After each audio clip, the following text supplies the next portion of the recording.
August the 14th, 1981, New York City.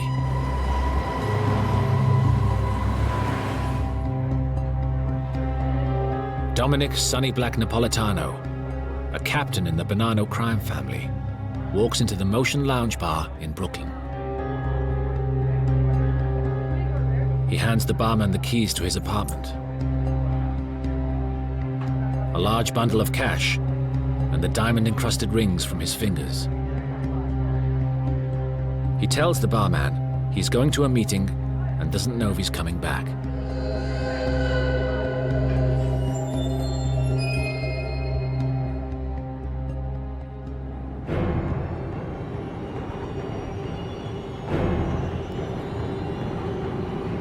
He is driven across town to a house in Staten Island.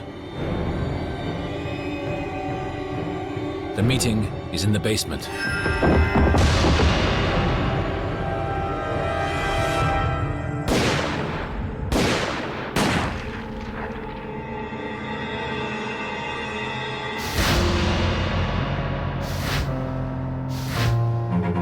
Sonny Black was killed because he had brought a spy, Donnie Brasco, into the inner sanctum of the Mafia. He was really Special Agent Joe Pistone.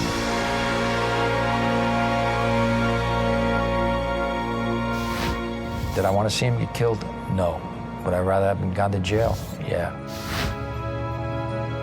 Thanks to Pistone's 6 years undercover, over 200 mobsters will be convicted, and one of the biggest Mafia families brought down. It was the most successful undercover operation in FBI history.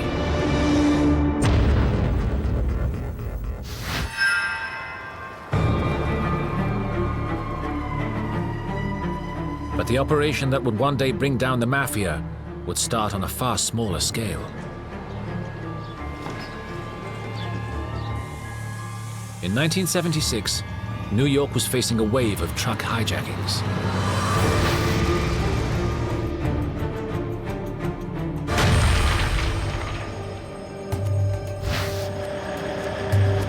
These loads were sometimes worth $200,000-300,000, and the mob guys would hijack the truck, stick the truck up, take it, and then sell it to fences.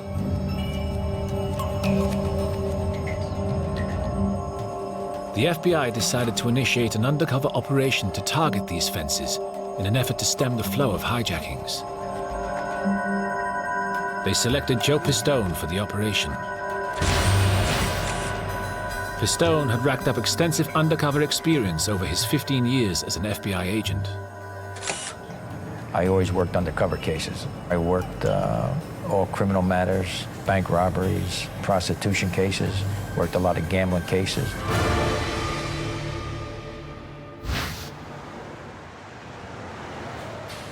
Pistone had grown up in an Italian-American family in Paterson, New Jersey, and knew well the sort of people he might encounter undercover.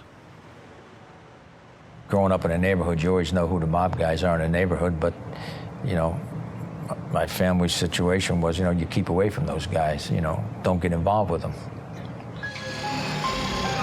To get to the fences, the FBI created a cover for Pistone. A jewel thief. We came up with burglar and jewel thief because when you're in an undercover situation, you can't become involved in any violence, crime or violence.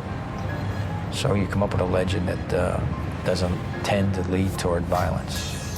Not many jewel thieves in jail for murder, So I went to school, learned all about jewelry, precious gems, the locks, alarms, safes. So we took about 6-7 months to prepare for this operation. With his training complete, Pistone was ready to embark on his mission.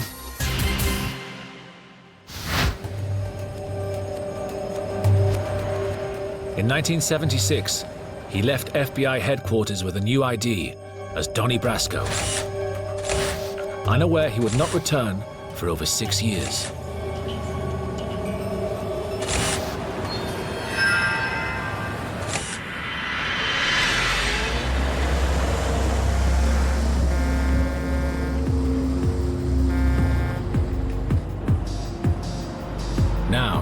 His job was to find a way to infiltrate the hijackers. You don't just walk into a place and say, hey, I'm Donnie Brasco, jewel thief. I want to start doing business with you. It doesn't work that way. Pistone had moved from his home in New Jersey, leaving his wife and children behind, and rented an apartment in Manhattan. The plan was we had certain bars and restaurants that we knew these guys hung out in. And the idea was for me to frequent these places and get my face seen, get known, and hopefully become engaged in conversation.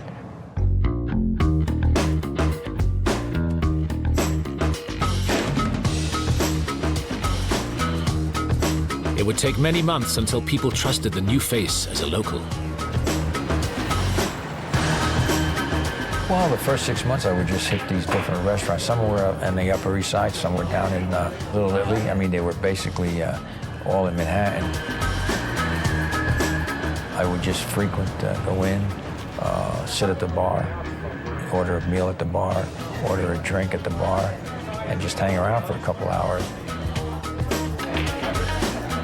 You can't form a pattern.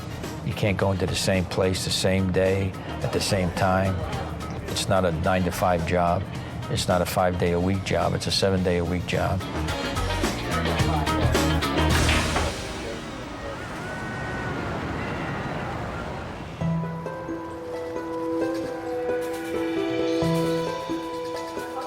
For Pistone, it was slow and repetitive work. Did I enjoy it? I endured it. I put it that way. I endured it. I'm not really a bar guy. I don't drink. I mean, you know, I'll drink one beer, maybe one glass of wine. I wasn't in love with being an undercover agent. To me, it was part of my job.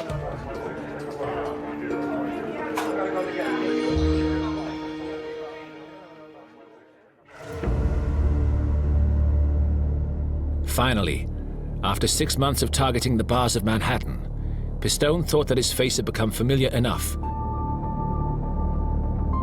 and he decided to try his luck with a barman whom he suspected had criminal connections.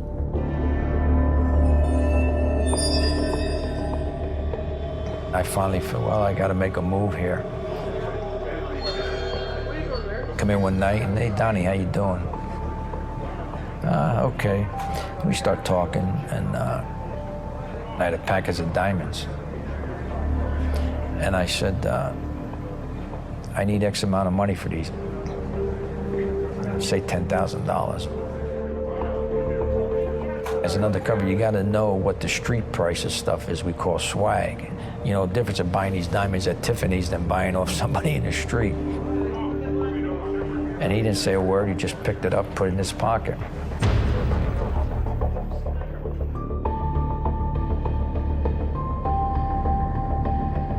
Days passed, and despite regular visits back to the bar, the package was never mentioned by the barman or by the man he knew as Donnie Brasco. But a fortnight later, there's a breakthrough. After about 2 weeks, I come in one night. He says, somebody left this for you. It's an envelope. I pick it up. And the money's in there. It was the payment for the jewels. This was the first important step in establishing Pistone's credibility as the criminal Donnie Brasco. Now he knows it, you know, I mean, I don't have to spell it out to him that I'm a jewel thief, you know? And it went from there.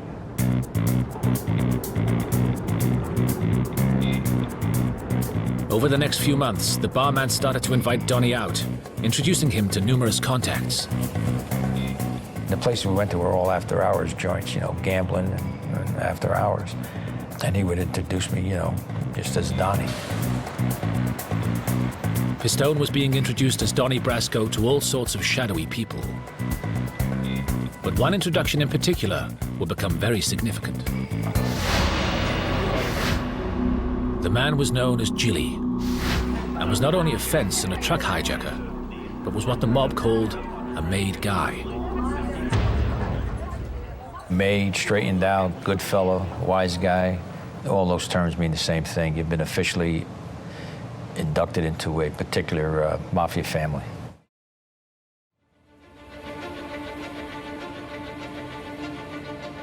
Now, news that Pistone was directly involved with a made mafia member changed the entire nature of the operation. The FBI seized the opportunity and encouraged Pistone to get in with Gilly and his crew.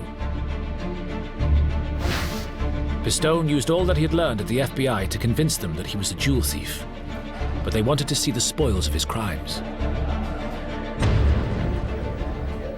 You have to be an earner, you know. They're not taking me in because they like my looks, you know. You have to see that I have the ability to make money. Suddenly, Pistone needed to get hold of a lot more jewelry from his supposed robberies. In the operation as a jewel thief, I mean, I wasn't going out robbing Tiffany's to get the jewels. Any jewelry that I brought around came from the FBI. It was confiscated jewelry that we got from U.S. Customs. You know, there was jewelry that was confiscated. Other times I would bring around watches. As Pistone began handing over more and more jewelry, it seemed that he was convincing them that he was a genuine thief.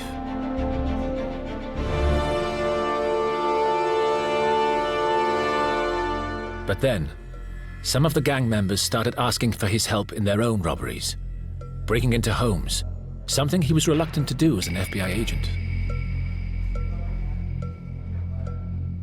They'd ask me, you know, can you get by this alarm? Can you get in, you know? And a couple times I said, no, I can't bypass an alarm system. I can't, you know, I can't get into this place. I can't do this safe. And they got mad.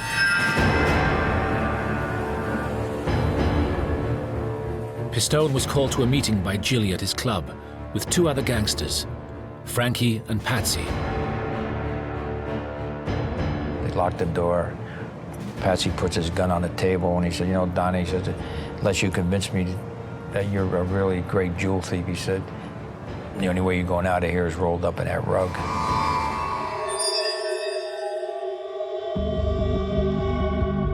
They began to question Pistone on every detail of his past. Where are you from? Who did you know? What'd you do?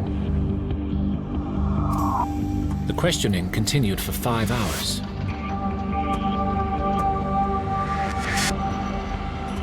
Eventually, Gilly, convinced by Pistone's performance, called a halt to the meeting.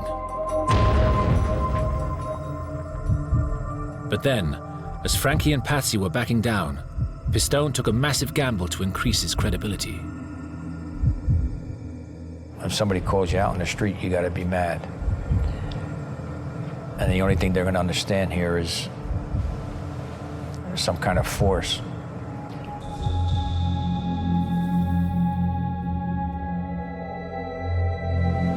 So I hit Frankie.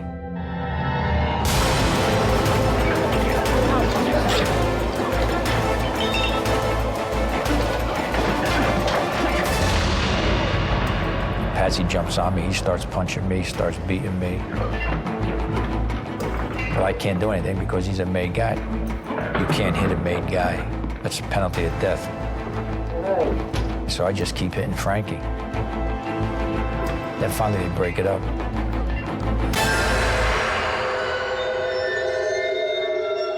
The fight didn't just make him seem a credible gangster, but it also gave Pistone the excuse to distance himself from the increasing violence of Gilly's crew. I went to Gilly and I said, Gilly, you know, all due respect, but I don't want to be involved with these guys anymore. If they have something lined up, they have a score lined up, they have something they want to rob lined up, don't even tell me about it.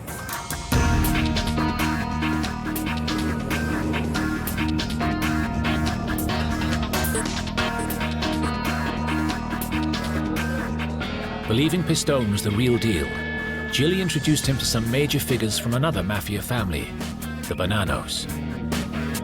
First, he met Tony Mira. Tony Mira was a major drug dealer, one mean guy. He was the type of guy, he just abused everybody, but he made tons of money for the family through his drug dealings. And Mirror introduced him to Lefty Ruggiero, a hitman who had a reputed 23 killings to his name. Lefty Ruggiero was what I would call 24-hour gangster. He was on being a gangster every minute of the day. But Lefty Ruggiero had a trait that was invaluable for Pistone's operation. He was a great historian as far as knowledge of the mafia, how it worked and how it would work. And I gained a lot of valuable information from him. Through Mirror and Ruggiero, Pistone was able to shine a torch on the inner workings of a mafia family, something that the FBI, until then, had known surprisingly little about. He could recount to us who was in, who was out. He could recount what rackets they were involved in. He could recount what's coming up in the future. The people he was involved in were particularly vicious. You know, who was going to kill who or who was on the outs. In 1978, the operation had a major breakthrough. Tony Mirror was jailed for drug trafficking. And Lefty Ruggiero seized an opportunity to cash in on Pistone's skill as a good earner and made him an offer he couldn't refuse. Pistone would operate exclusively under Lefty as his partner. He would now be much more closely involved in Bonanno family business.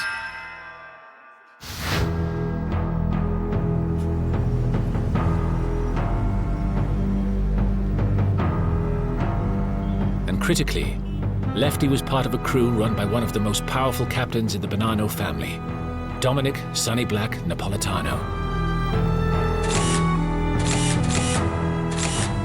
Sonny Black was an effective, important leader, a capo.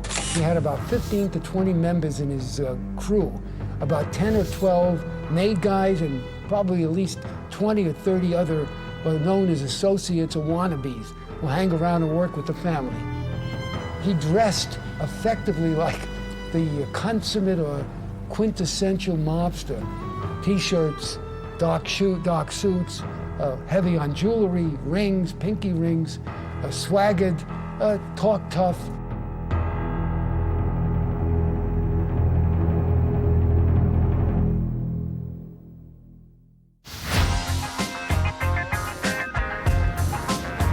Pistone was now hanging out daily with Sonny Black at his social club, the Motion Lounge in Brooklyn.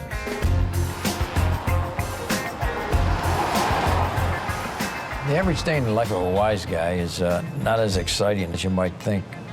You might meet up at 10, 11 o'clock in the morning.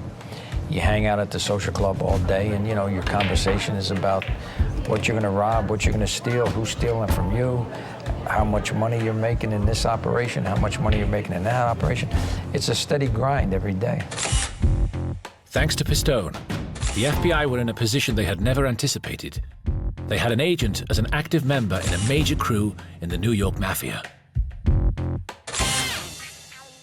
There was a lot of excitement because up to this point, nobody had infiltrated to the point that they were running around with made guys in any family. Pistone was now even better placed to gather material on a wide range of mafia activities. At this stage, I was gathering a lot of intelligence information, drug deals, extortion, hijacking, political corruption, politicians, law enforcement people that were corrupt. So it was a myriad of information. But more than that, by working with Lefty, he was able to learn who the major players were in the Bonanno family and other New York families, giving the FBI names of captains and bosses. I was finding out who the upper echelons, the structure of the family, who was basically running the family.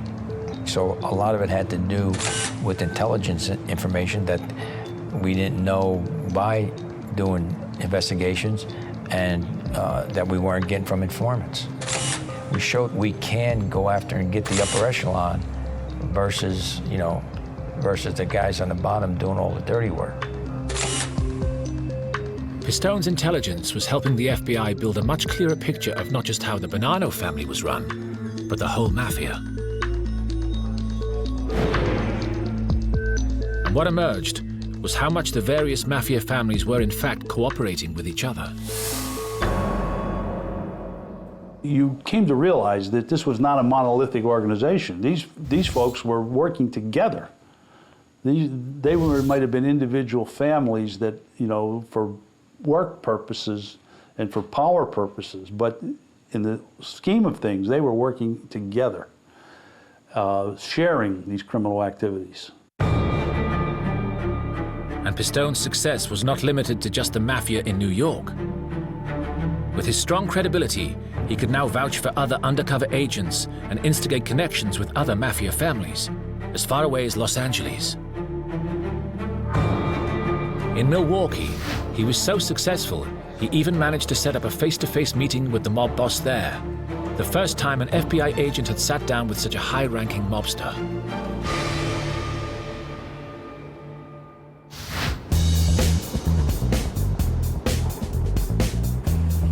In Florida also, the FBI had been attempting to infiltrate the mafia. They had set up a club, the King's Court, which they had hoped would be a beacon for Florida's mobsters. Pistone saw a way to help the operation by suggesting that Sonny Black become a partner in the club. The idea appealed to Sonny, and he sent Pistone and Lefty to Florida to check it out. Pistone now discovered that, like many city wise guys, Lefty had hardly ever left his New York borough. Everybody thinks that mob guys are so worldly and they know everything. I mean, they're really parochial, and Lefty was no different. Had no idea how to make a plane reservation, because a lot of time, most of the time, when they wanted to go somewhere, the plane tickets were, back in the day before the computers, they were stolen, from travel agents.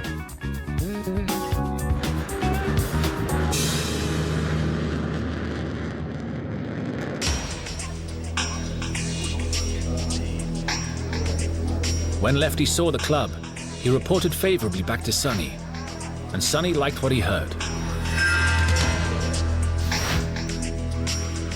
But to operate in Florida, Sonny Black would still need the permission of the local mafia, headed by Santo Trafficante. That's when Sonny then starts moving ahead to get a meeting with Trafficante. Sonny flew to Miami to meet the Florida boss to propose running illegal gambling operations together from the club. Trafficante agreed to the deal. It was a breathtaking achievement for the FBI. Here we got two major bosses that we married up together to become involved in illegal activities with. I mean, unheard of. So that was a big thing. The FBI had the back office of the King's Court fully installed with microphones and cameras. The King's Court was wired for audio and video, but it was only in the office, not the club, because the patrons were regular people who didn't know it was an FBI operation. Pistone and other undercover agents started to stage drug deals with mafia mobsters there. What do you want, Jeanette, Tom? I walk in the place in this town. It was a gold mine of intelligence for the FBI.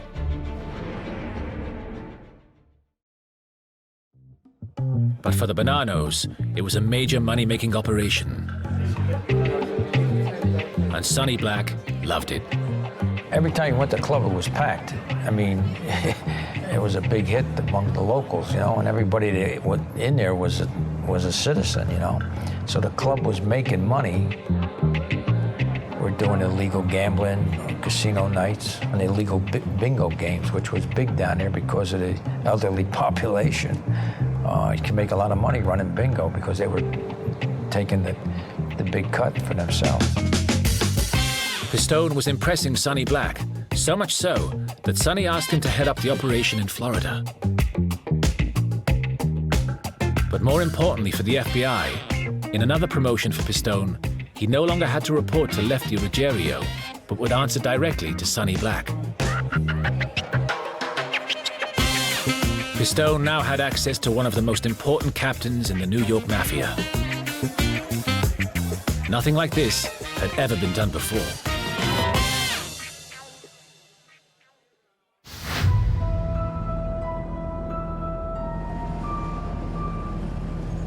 Now based in Florida, on trips back to New York, Pistone would even stay at Sonny's house, and they would spend hours feeding Sonny's racing pigeons on his roof. I got to know Sonny Black pretty good, and although he was a stone-cold killer and a gangster, Sonny was the kind of guy you could spend time with. I mean, he would talk about the gambling, the drugs. He would talk about, who's the power in the family, all that. But you could also have other conversations with him. He loved those pigeons. Like I said, we'd go up every morning and he'd feed them and change their water and give me a history lessons on pigeons. I mean, I never listened to it, but I had told the FBI guys, when those pigeon coops come down, you can say goodbye to Sonny Black. He's gone.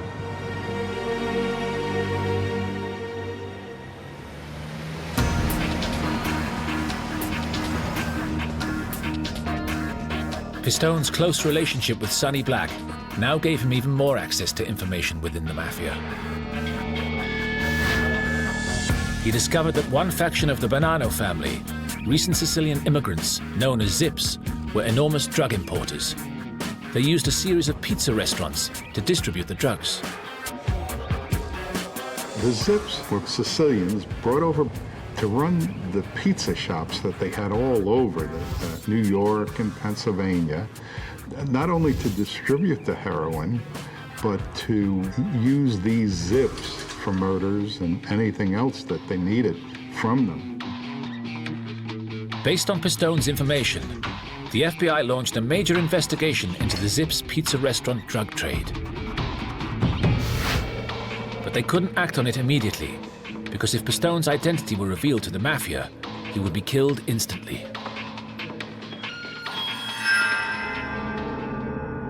Every day going to work like that, knowing he could easily be made or betrayed, and his life would have been worthless. And yet he did it for years. As long as the person's undercover, you can't do anything with that information until they surface, or you jeopardize them. But in fact, by now, there was a far more serious threat to Pistone's life.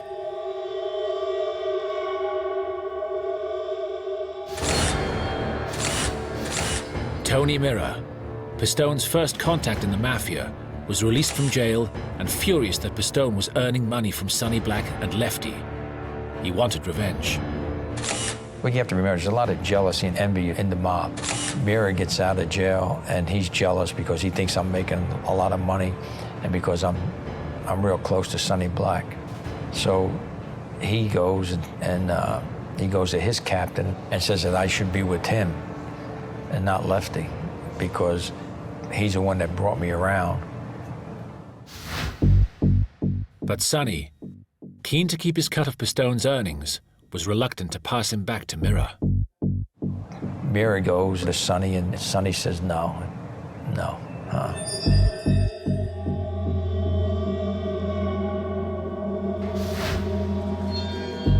Mira then took his complaint a stage further and called for the other capos to arbitrate the decision. Lefty and Sonny were called on to defend their claim on Pistone in a series of meetings. Lefty would phone Pistone after each one to let him know what was happening, and Pistone would secretly record their conversations. Hey, Donnie, let me tell you something. I had a 4.5-hour meeting about you today. For what? Donnie, don't say for what. Well, Left, you say don't say for what. How do I know? I don't even know what you're talking about. I won you, and I'm going to keep you. Well, that's right. All right? I'm not giving you up, and so is Sonny. We own Donnie, and we giving up Rocky. Now, you give up my prick, I said. I won you. I'm not giving you up. I die with you. Well, how does Sonny stand tonight with us? What's he stand? He's not giving you up. Not giving you up. Ain't nobody having you. Hey, I don't want no part of Mirror.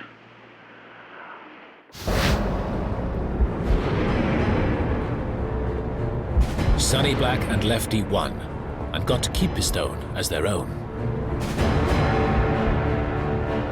But Mirror wasn't finished yet, and in an act of revenge, he would do something that would instantly threaten Pistone's life.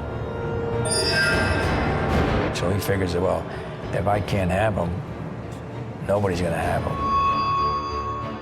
So then what Mirror does is he puts in the beef with all the captains that I stole $250,000 in a drug deal. And, you know, that's a no-no. You don't steal money from the family. The severity of the accusations demanded a series of high-level meetings, or sit-downs. A sit-down was, in effect, a trial. High-ranking mobsters from the Bonanno family in New York, including some of the Sicilian Zips and Bonannos from far away as Canada, were called in to judge the accusations leveled at Pistone. If Pistone were found guilty, he would be executed immediately. If you lose a sit-down, they're not going to, you're going to get killed right then. I mean, it's not like, you know, they're going to give you, you know, we're going to give you a month to get your affairs in order. Rocky admitted that you made $250,000. Who did Rocky tell you? After he murdered his men. Don't you understand? He's a lying son of... He's a lying son of... He's lying, Left. I don't give a fuck. He's a liar. I'd never cut any junk money up But with your him. word don't fucking count. Why does this guy want to, you know, He start... wants you bad. So what do we do now? I don't give a fuck, but you can't I ain't help afraid me of out. anybody. You can't help me out. I have to handle it. Without you. And I ain't afraid of Mirror either. When's this thing all gonna end with this It guy? ain't gonna end. Sonny spent 3 hours fighting for Donnie. Eventually, his life was spared. Sonny Black wins the sit-down. Pistone may have survived the sit-down, but he had made a serious enemy of Tony Mirror. The FBI were concerned the operation was becoming too dangerous and began to consider pulling Pistone out. They were talking about closing the operation down. But Pistone thought otherwise and managed to convince his boss, Jules Bonavolonte, to continue just a little while longer. I convinced Jules, there's nothing to worry about, you know? I mean, I can handle this.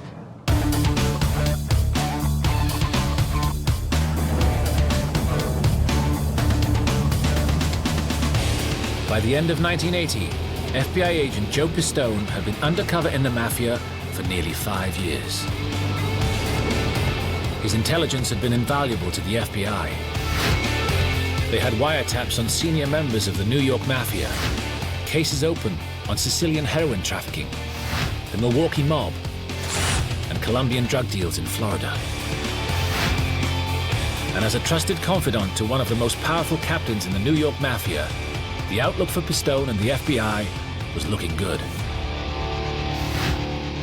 But soon, Pistone's operation was to become far more complicated.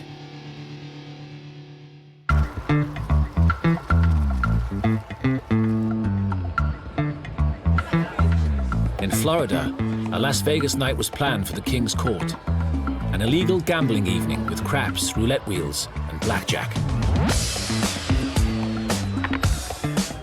The event was scheduled for January the 17th, 1981.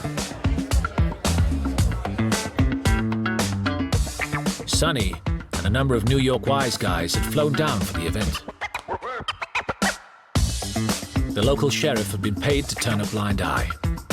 I was right there when he paid the guy off. The guy assured us that everything was taken care of, you know? At first, the evening went well. The place was mobbed. King's Court was mobbed, had all kind of money. I mean, we were making all kind of money. But when the night was in full swing, something went terribly wrong.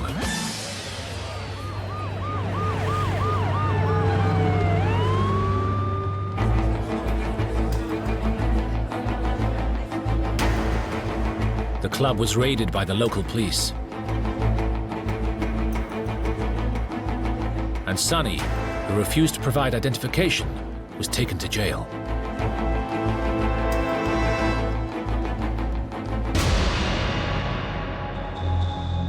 He was bailed the following day, but was furious. Sonny spent the night in a can.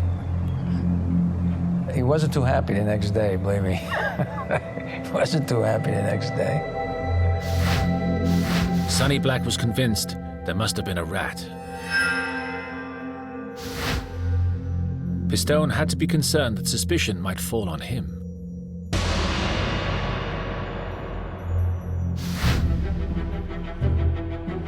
But as the crew flew back to New York, there was further cause for concern.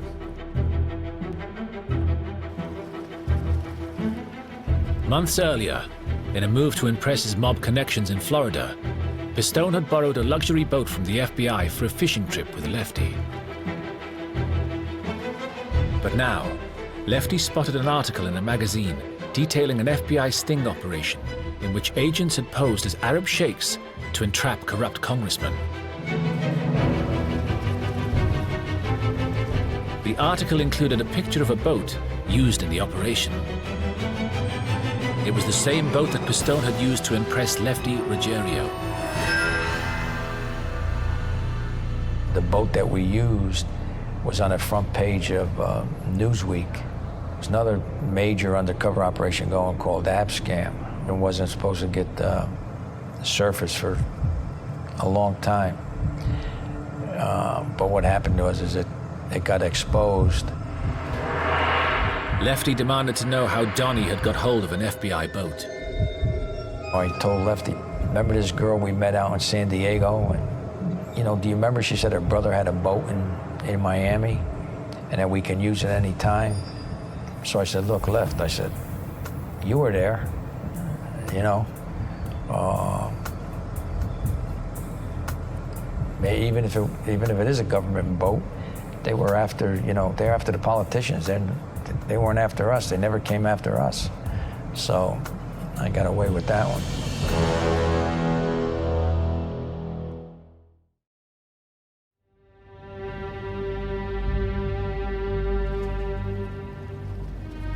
Lefty seemed to buy his story, but Pistone could not be sure he was still completely trusted by either Lefty or Sonny. But then any doubts he might have had disappeared when Pistone was given an astonishing vote of confidence from Sonny Black.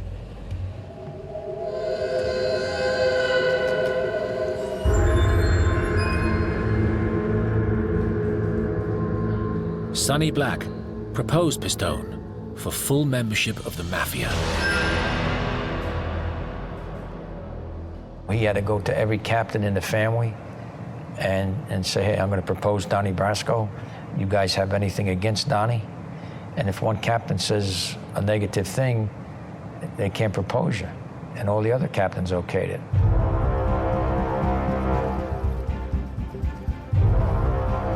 As a made man, it would be like a letter of introduction to some of the most powerful mobsters in America. Pistone would have much greater access to other parts of the Mafia and some of their most closely guarded secrets.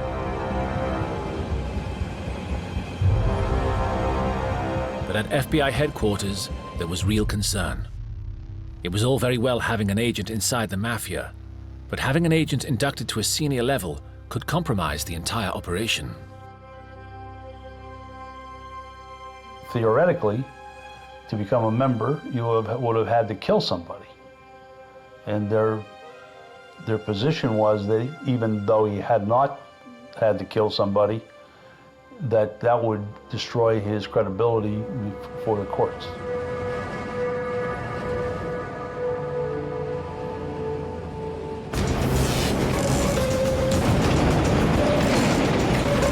And dramatic events within the Bonanno family power structure increased concerns in the FBI. The Bonanno family was in the midst of a civil war. And Sonny Black was right at the forefront of it. It had begun 2 years earlier, when Sonny Black had taken part in the murder of the boss of his own family, Carmine Galante.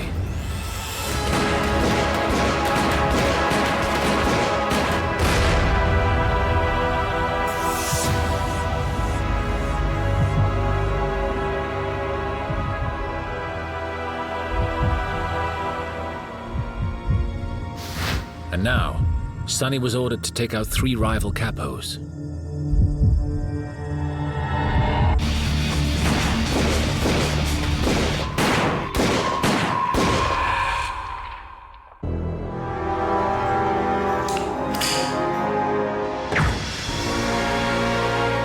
As the violence escalated, there was an increasing risk that Pistone could be killed in the crossfire. Now that this war was going on, this is the first time everybody's carrying a gun now. Sonny Black gave me a gun to carry. Because guys that were with the other 3 captains were looking to kill us. He was involved in some of the most vicious territorial wars that were going on organized crime, so he was right there at the focus point.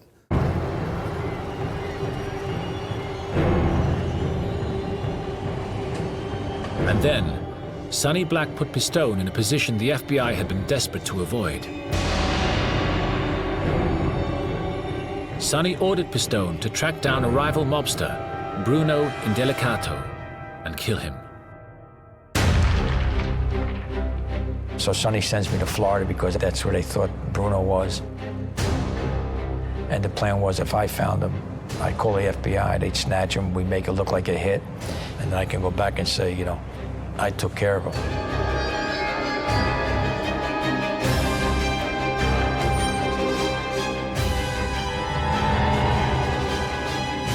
But the FBI decided it was far too dangerous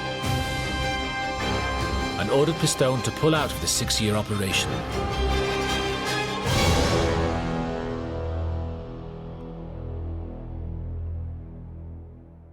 When we ended the operation, he was very upset because I'm sure he felt that if he could have been made, his credibility would have been enhanced. Can you imagine the kick in the ass when it comes out, you know, Bonanno Mafia family makes undercover FBI agent? But I couldn't convince him, so we had to surface.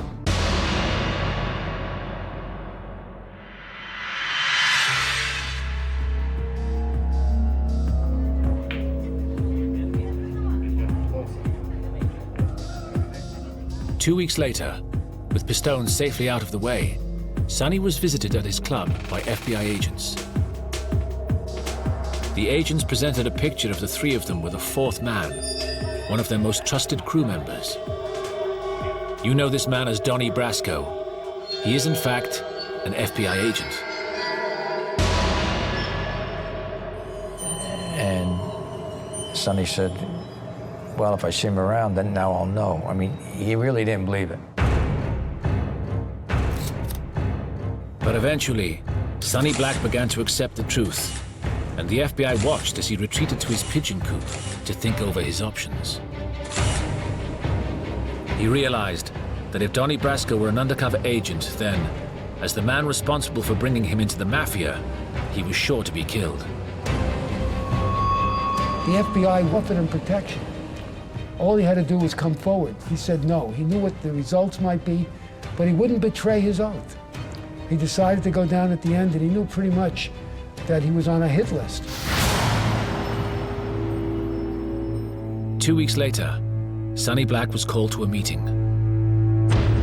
I didn't want to see him get killed, but, you know, he brought it upon himself. You know, when the agents went to talk to him, he could have easily called them later on and said, look, I'm coming in, you know.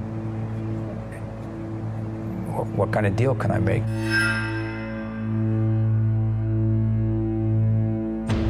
But he didn't. He was a real man and he was a real gangster. And that's how we left it. I said, you know, when you see those pigeon coops on the top of Sonny's apartment building getting torn down, he's dead.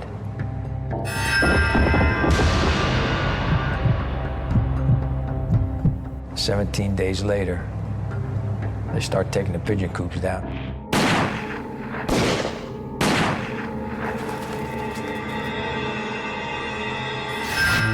That's when they killed him. Sonny's body was found dumped in a New York river. Symbolically, his hands, which had welcomed an FBI agent into the Mafia, had been cut off.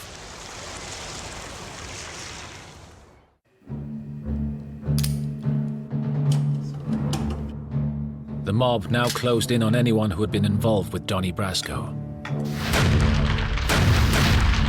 They killed Sonny Black.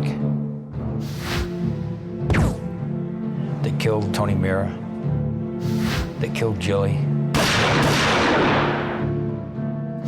Did I want to see him get killed? No. Would I rather have him gone to jail? Yeah. But it wasn't my doing, in my mind, that got him killed. The FBI learned that Lefty Ruggiero had been summoned to a meeting where he would be murdered. They intercepted him and arrested him. He thought it was a hit team, you know, because the agents were in surveillance clothes, just in, you know, nondescript cars. And he thought he was going to get clipped.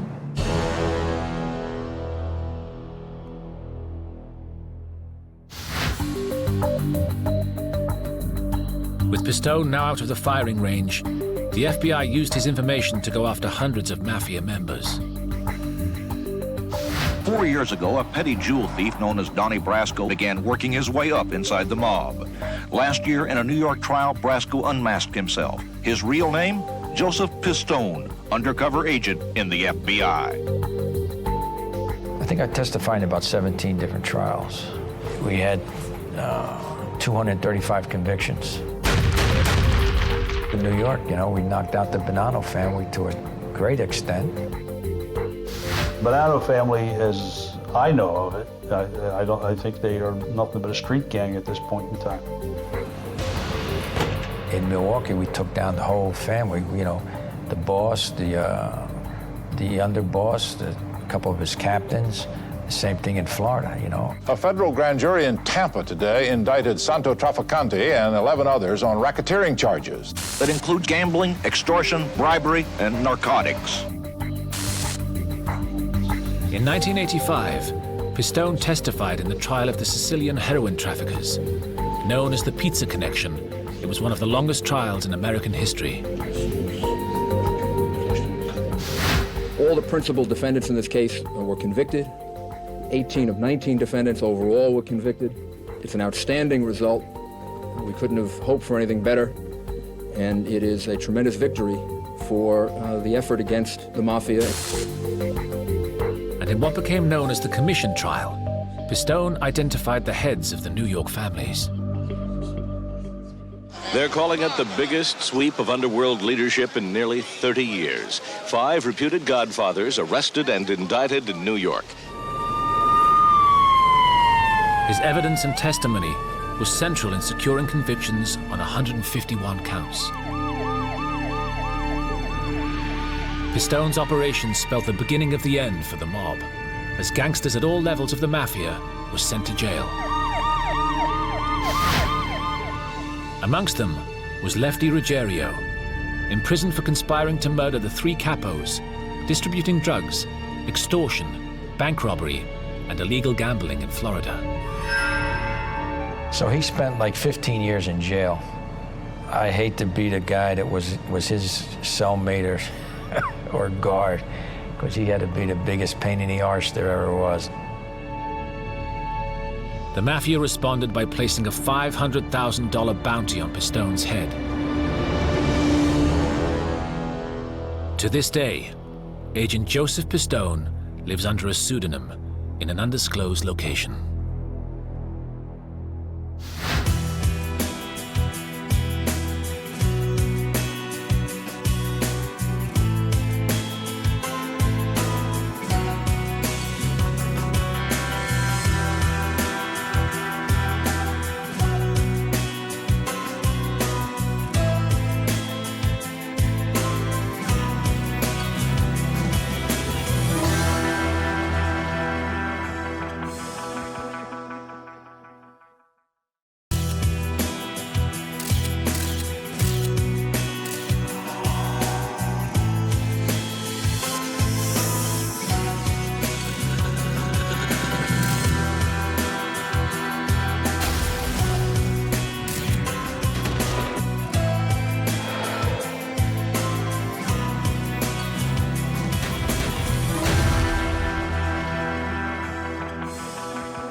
This is the story of one family's struggle against the mafia. We just made a good, honest living, and we weren't even allowed to do that. It's a story of the power and arrogance of a hidden criminal empire. They were thought to be invincible. At that time, we never thought about, realistically, getting a mob boss. The story of how the courage of two honest businessmen enabled police to listen in on the mafia's darkest secrets. We should kill them. Right? Anybody comes near us, we'll kill them. How can you overcome your own voice on a tape? Can you deny what you said? It's the story of how the power of the mafia was finally broken, and of the price paid by those who defied it.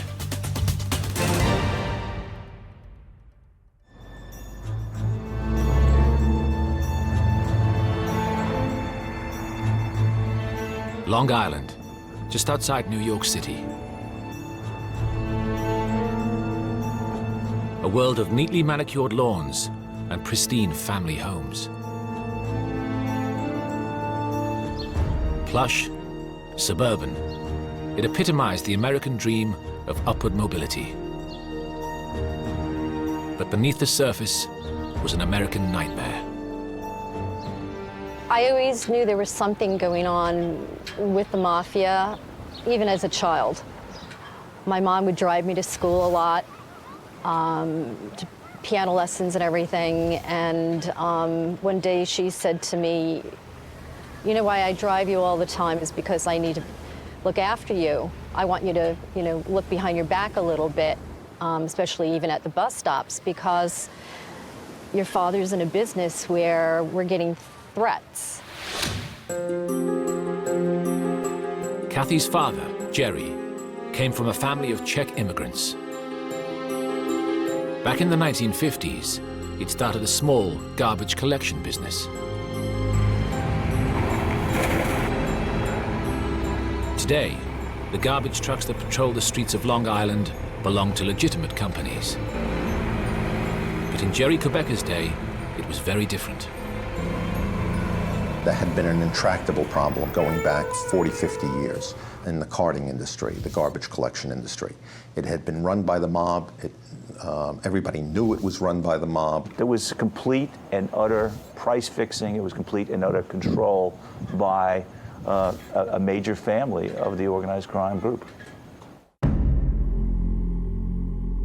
Jerry Kubecka had done his best to adjust to reality, joining the mob-run Garbage Association. There was a gentleman's agreement, so to speak, that one was not supposed to step out and solicit other business, beyond your territory.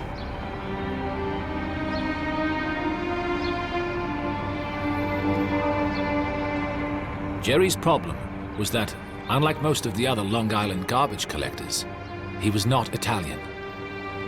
Despite paying his dues to the mob, he found he was being squeezed out. By 1977, Jerry was weary of the struggle. He handed the business over to his son, Robert, and his son-in-law, Kathy's husband, Donald.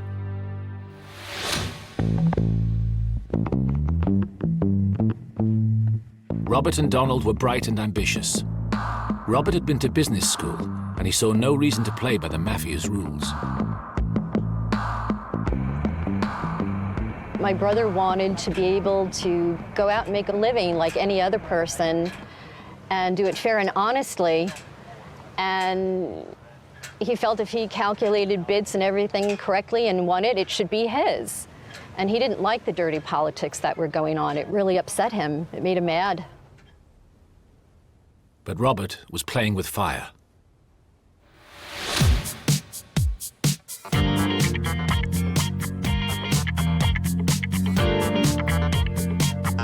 The 1970s saw the mafia at the peak of its power and influence. In New York, 5 mafia families dominated great swathes of economic activity. From construction to the waterfront to the garment industry. as well as raking in vast profits from more traditional criminal activities.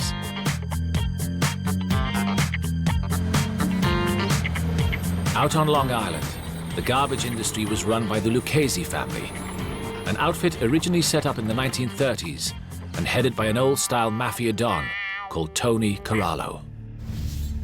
The head of the family, Tony Dux Corallo, was an interesting person. Gruff.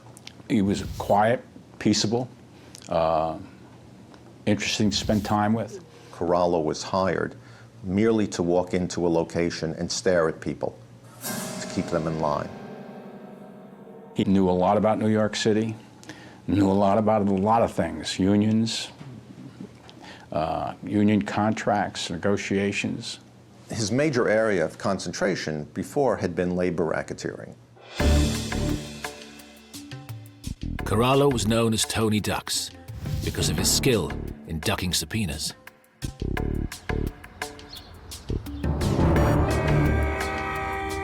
On Long Island, the Lucchese family appeared to operate with impunity.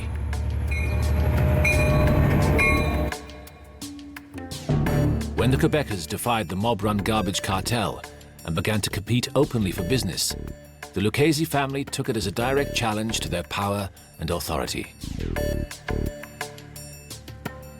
They were designated as being rebels. They would show up to the bids and slap my brother's eyeglasses off his face and threaten him, threaten his life, threaten to beat him up. They would sugar the engines of our trucks.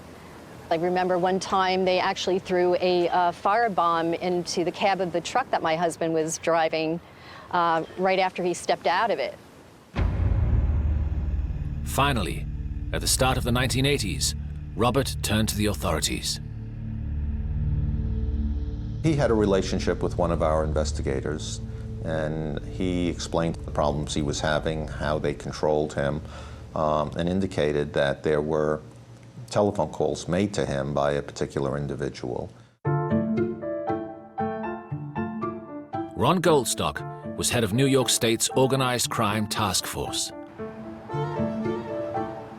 Located in a small building just north of New York, the task force employed little more than 50 people. Like most of the law enforcement agencies charged with tackling the mafia at this time, the task force had become demoralized. I walked into the office the first day. There were people with their feet on the desk reading the newspaper. There were no active investigations. There were some indictments that had to be dismissed because of failings. And so it was at once a problem because there was nothing going on. On the other hand, it was an opportunity because you could start literally from scratch and build an organization. Goldstock galvanized the task force, restructuring it and bringing in outside experts. But the Long Island garbage industry had so far proved a closed, impenetrable world. And so the appearance of Robert Kubecka and his offer to help was a godsend. He was a rebel. He wanted to do something about it. He wanted his fair share. And he was thoughtful, and he was very helpful.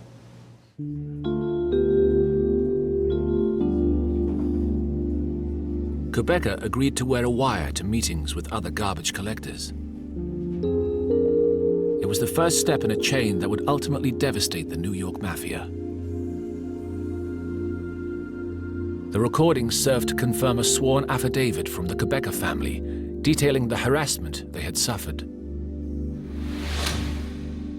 And they led investigators to a man named Sal Avellino. Sal Avellino was the industry specialist for the Lucchese crime family, who controlled the Private Sanitation Industry Association. On the strength of the affidavit provided by the Kubeckas, the task force was able to obtain a court order to tap Avellino's phone. They discovered that not only did he run the Long Island garbage racket, he also had a second, even more important job. He was also the driver for Tony Dux Corallo. Avellino had a beautiful black Jaguar, which he used to chauffeur Corallo.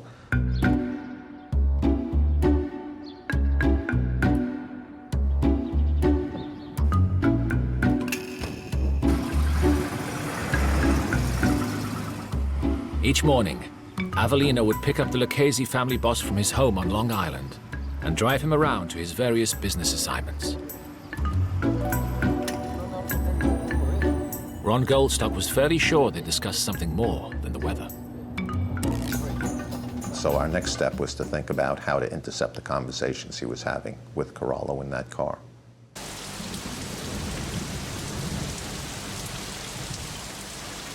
Agents obtained an identical Jaguar. For weeks, they practiced to be able to place a bug beneath the dashboard as quickly as possible. The chance to do it for real came in March 1983, when Sal Avellino attended the annual dinner and dance of the Garbage Collectors Association and left his car outside. Torrential rain meant the car park was unattended. 3 agents tailing Avellino seized the opportunity. Big plastic sheets were put over the car. We were inside the car. The stopwatch went on. The bug was placed in. And then we walked away with the bugged car.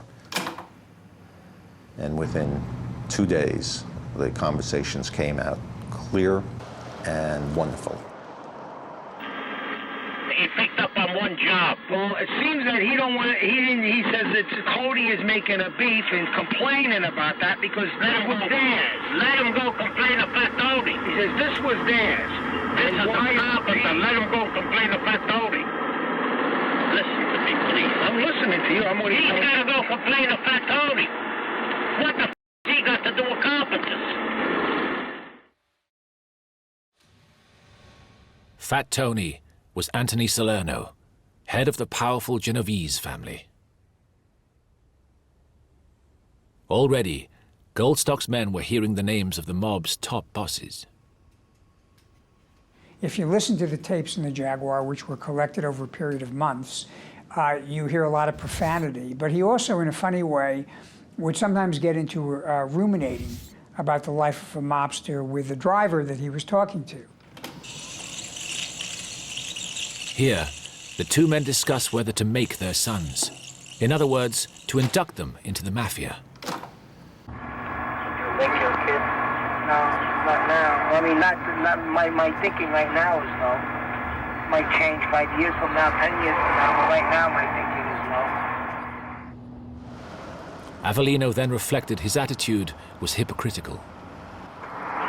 If the life was good enough for you, and the life was good enough for you, pointing to him and for me, if we really believe in it, why wouldn't we want our son? If I were a doctor, I would be saying to my son, since he's a little kid, you're going to be a doctor. If I was a lawyer, I would be looking for my son to be a lawyer.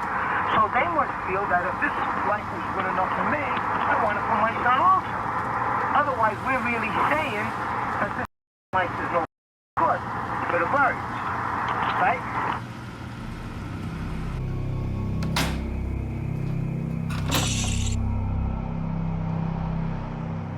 The task force soon realized that in Sal Avellino, the Kubeckas had led them to the perfect target for a bug.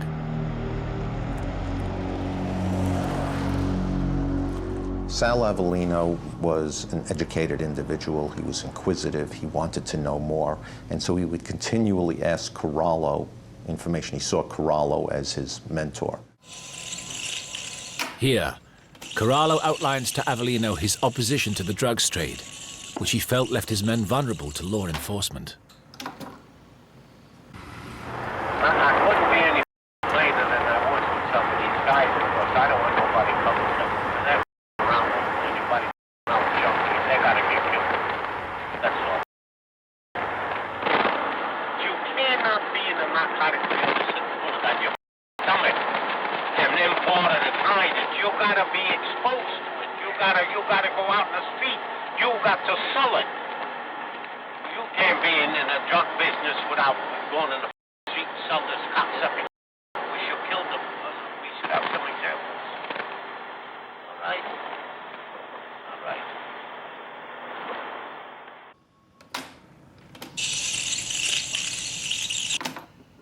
the Organized Crime Task Force was getting an unprecedented insight into the inner workings of a leading mafia family. But they were not the only ones prying into the deepest secrets of the mob.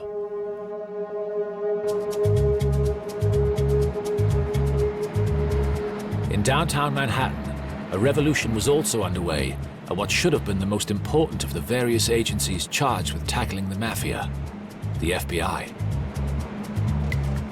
When I first came in the FBI in February 1970, the FBI was really not equipped to deal with organized crime in a way that could really impact the crime hold that they had on the United States. At that time, we were a statistic-driven organization. As an agent, you were rated based on how many cases you opened, how many cases you closed, how many indictments you got in a given year, how many arrests you made, and so forth.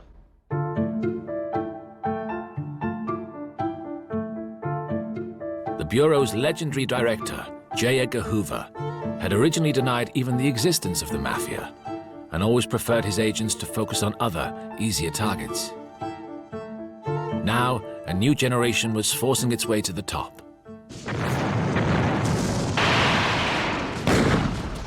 It was a generation whose attitudes had been forged in combat.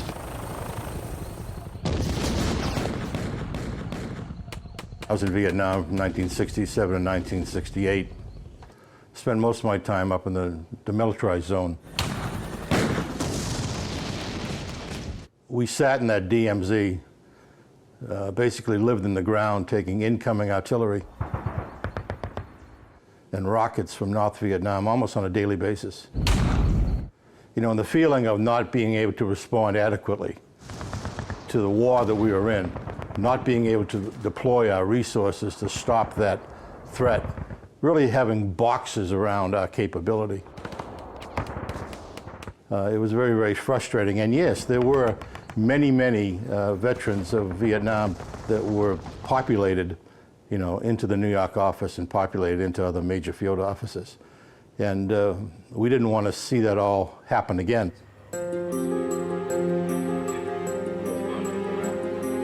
Organized crime now became a priority for the New York FBI, and it was restructured to mirror the structures of the mafia itself, with its division into 5 families. We reorganized the squads along the lines of families, and I basically said, okay, now this is what we know about this family that you are responsible for. What you need to do is to find out the things we don't know, the hierarchy, who manage things, what crimes they're involved in, what industries they're involved in, what unions they control. The strategy now was to focus not on the foot soldiers, but the bosses. And like Ron Goldstock's task force out on Long Island, the FBI knew the most powerful weapons at its disposal were the bug and the wiretap. The bug becomes more important than anything. If it was placed properly where these folks were meeting or planning their criminal activity, you could uncover the scope of the problem. You could find out who the actors were in the whole activity. And it was just the best evidence you can get.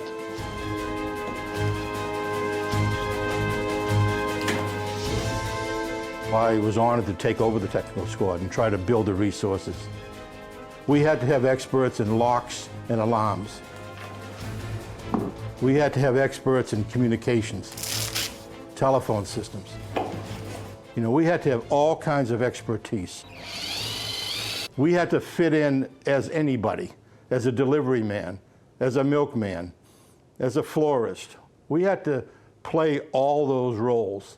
Because I told Rockinell, if a Spillabody's price is the same as CNA's price, Rockinell will use Spillabody. I got Rockinell. You got the garbage, the garment center, unions, and construction.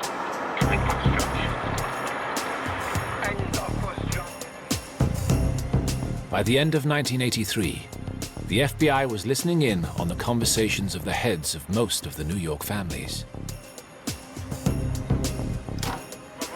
Look at it as a big corporation. You're running a big corporation. No, the worst thing is that. Like the organized crime task force out on Long Island, they were getting an unprecedented insight into the culture of the mafia. Here, an unnamed mafiosi berates an underling for failing to attend a meeting.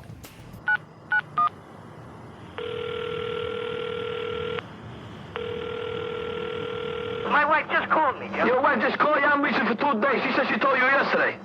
I need an example. Don't you be the example. You understand me? Listen, John. Listen, I called you 5 times yesterday. Now, if your wife thinks you a dusky or she's a dusky and you're going to disregard my mother phone calls, I'll blow you and that house up. I never disregard anything. And you get your ass down and see me tomorrow. I'm going to be there all day tomorrow. No, never mind you be there all day tomorrow. And don't let me have to do this again, because if I hear anybody else calls and you respond within 5 days, I'll kill you.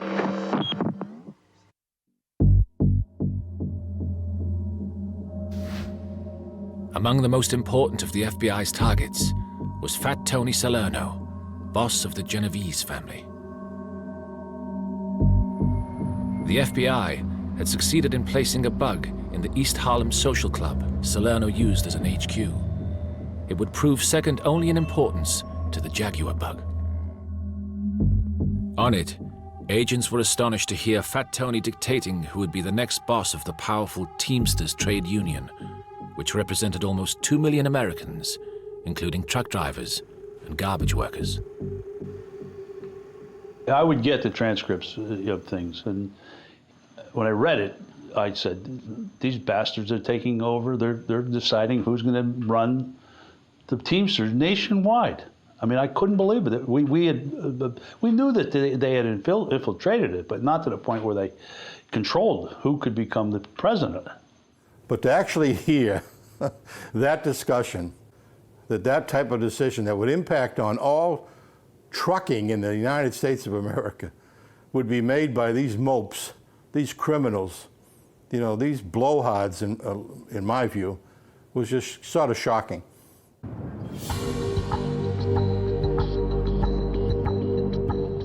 It was a dramatic illustration of the degree to which New York's 5 families had penetrated legitimate economic activity.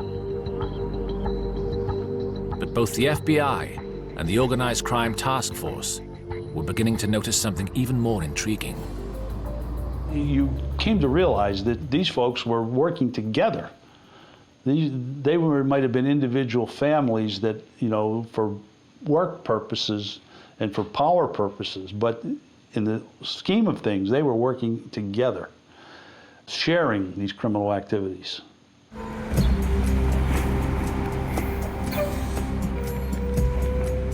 Out on Long Island, Ron Goldstock's Organized Crime Task Force was starting to notice the same thing.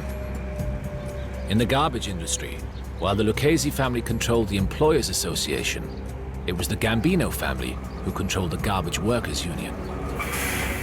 Anybody who was a rebel, who wanted to take away a customer by either offering a lower price or better service, actual competition, their workers wouldn't show up the next day. Between them, the 2 families had the garbage industry sewn up. Just Long Island itself probably provided a minimum of $500,000 each to the heads of the Gambino and the Lucchese crime families. But the bugs were picking up an even more dramatic example of cooperation. For the first time on tape, agents began to hear references to what mafiosis called the Commission. Now, I told him up there 80 times. I must have said it 80 times. I said, he cannot serve a delicious.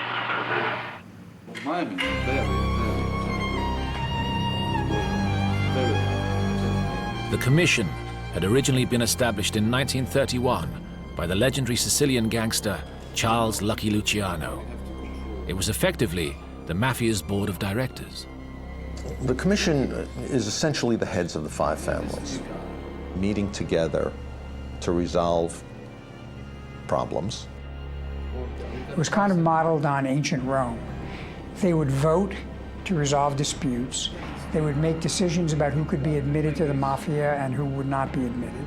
And they would serve as a kind of a court of last resort to avoid disputes over territory.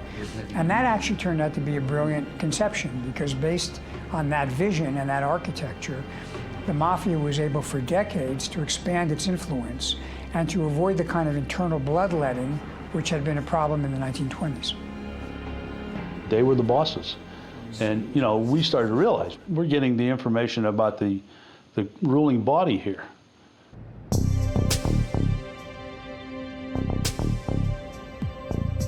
Law enforcers now took an extraordinary decision to prosecute not an individual or even a whole family, but the entire New York Mafia by targeting the members of the commission.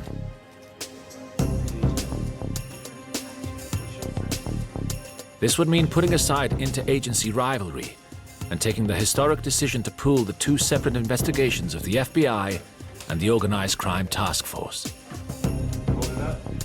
It would also mean making use of a groundbreaking but largely untested piece of legislation called the Racketeer Influenced and Corrupt Organizations Act, or RICO. What RICO allowed you to do was to take anybody in a large organization that had the objective of committing at least 2 crimes and to charge them as part of a single conspiracy, if you will. RICO made membership of the Mafia a crime in itself. Prior to RICO, there was a war of attrition, a war which law enforcement was not winning. And very often, in a Darwinian sense, you took out the lame and the weak and you allowed the strong to survive. Under RICO, the target was the bosses, even if they had not directly carried out a crime themselves. It gave you the ability to take everybody in the organization, including the leaders, and hold them accountable for the crimes that had been committed under their authority. And that gave us a lot more scope for bringing large-scale cases directed at very senior members of organized crime. But first, investigators needed a crime that would implicate members of the Mafia Commission. Surveillance tapes had laid bare a system whereby the 5 families, as a group, took a cut of every concrete deal done in New York. This massively inflated construction costs across the city. Cement, in those days, the cost of a yard of cement was $42 a yard in New York at the time. To purchase the same amount in New Jersey across the river was $16.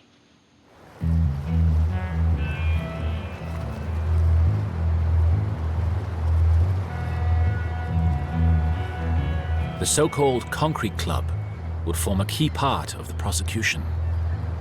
But to ensure the maximum possible sentences, they needed a second charge, that of murder.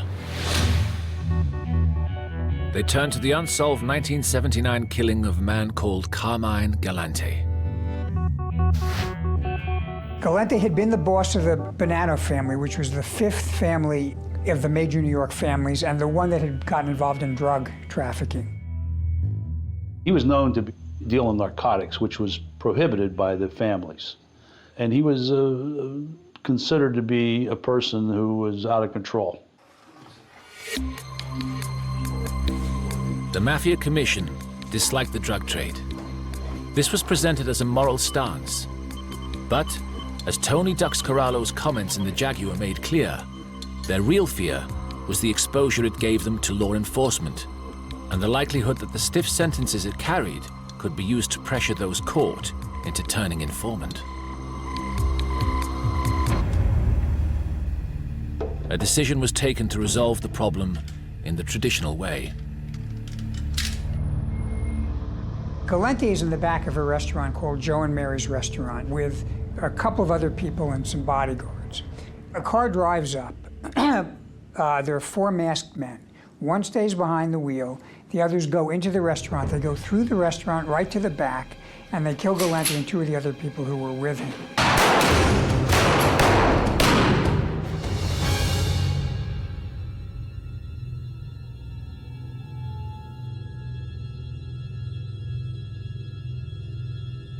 Just a few hours after Galante's murder, a hitman from one mafia family was filmed being congratulated by a boss from another.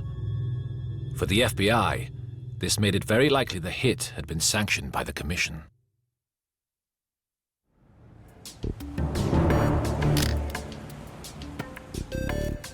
Through 1984, investigators continued to gather evidence.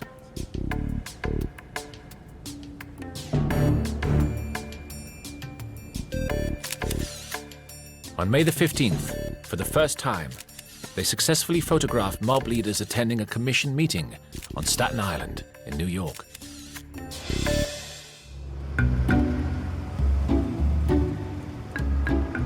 Out on Long Island, meanwhile, Tony Corallo and Sal Avellino were continuing their daily seminars on mob etiquette. Anybody with us, anybody that comes near us, we'll kill them. By now, the bug placed as a result of the cooperation of the Kubecka family was yielding chapter and verse on the mob's control of the garbage industry. Right now, we as the association, we control the boss, right? Now, when we control the men, we even control the bosses even better now, because now there's even more afraid, right? A strong union makes money for everybody, including the wise guys. The wise guys even make more money with a strong union. Everybody's doing good. Knock on wood, everybody. Let's hope that we can keep it going for the next 15, 20 years.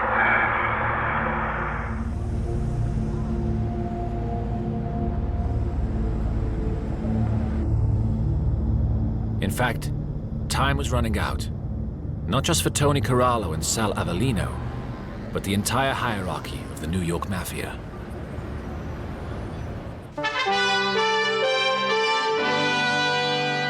On February the 25th, 1985, police swooped. They're calling it the biggest sweep of underworld leadership in nearly 30 years. 5 reputed godfathers arrested and indicted in New York. They are said to run the 5 most powerful crime families and make up the so-called commission which governs the city's organized crime. This is a great day for law enforcement, but this is a bad day, probably the worst, for the mafia. This case charges more mafia bosses in one indictment than any ever before.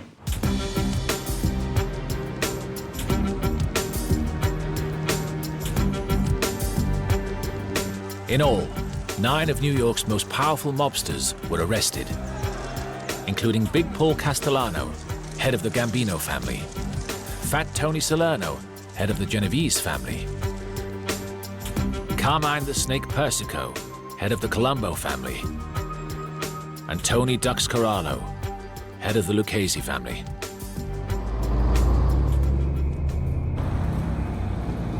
The New York Mafia was being shaken to its foundations, and top mobsters were soon turning on each other.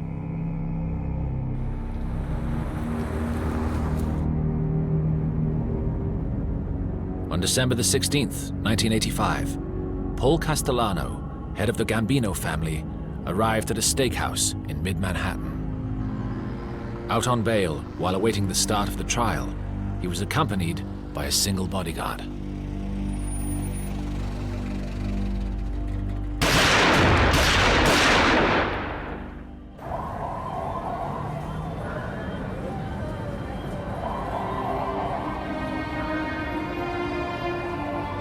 The hit was ordered by a rival within the same family, sensing weakness and moving to take control himself.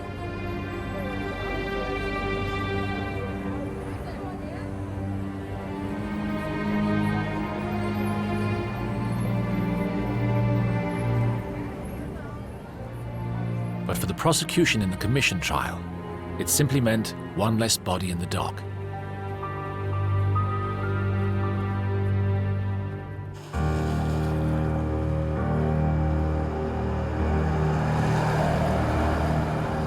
By the time the remaining 8 defendants were hauled into court 9 months later, they were facing a whole range of charges, from extortion through labor racketeering to murder for hire.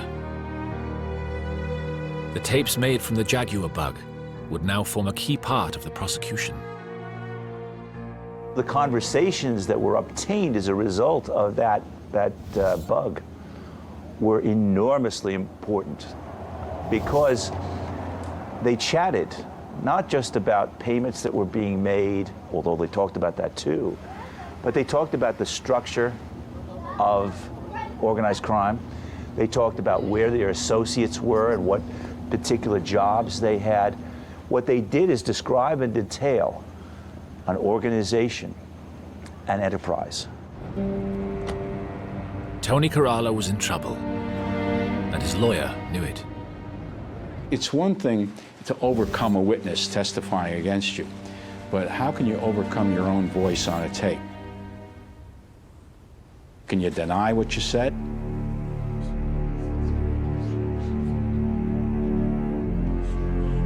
The trial began in September 1986, and the defense immediately made a startling concession. The bold move that was made, and it was made unanimously by all of the defendants, was the admission of the commission, admitting that the commission actually existed. Because it was almost foolhardy to deny it because the tapes established it.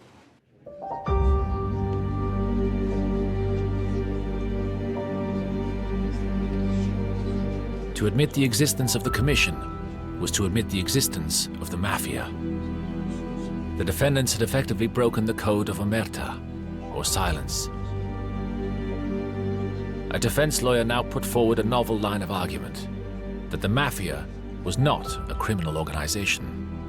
In the opening statement, he admitted that there was such a thing as a mafia. But, you know, so what? So what's wrong with that? And that was his defense. And you had to know that there wasn't going to get any better than that.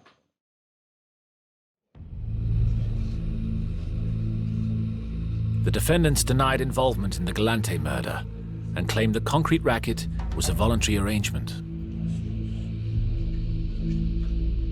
But they were confronted with a mountain of evidence to the contrary, including testimony from mafia turncoats and police spies, surveillance footage, and, above all, hour after hour of secretly recorded conversations. Tony Corallo appeared resigned to his fate. Corallo just sat stoically, like a man taking his punishment. And I think in many ways that was his attitude. I mean, he obviously, by speaking as openly as he did in the car, it was a major embarrassment. And I think he kind of viewed this as part of his punishment. He said, whatever's going to happen is going to happen. Just do the best job you can. He said, because this is just a question of time.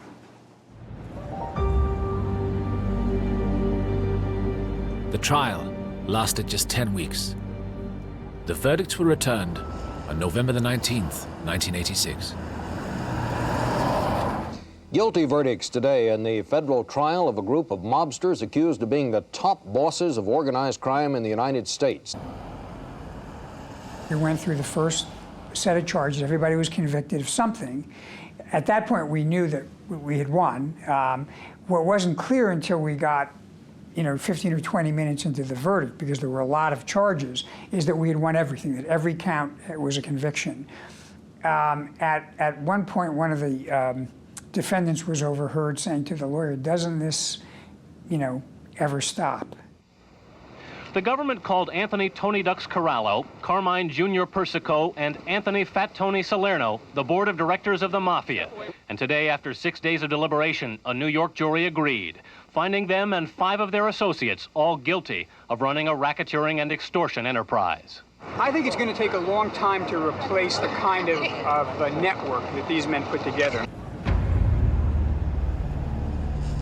The judge now made full use of the RICO Act's ruthless sentencing provisions. Judge Owen sentenced every one of them to 100 years in jail. I mean, he really sent a message to whoever wanted to become the next boss of those families that, this is what you're facing, 100 years in jail. Punishment for publicity. It has nothing to do with the public good, and I think the penalty was absolutely excessive. That was the thing that told the world, you don't have to be afraid of these guys anymore.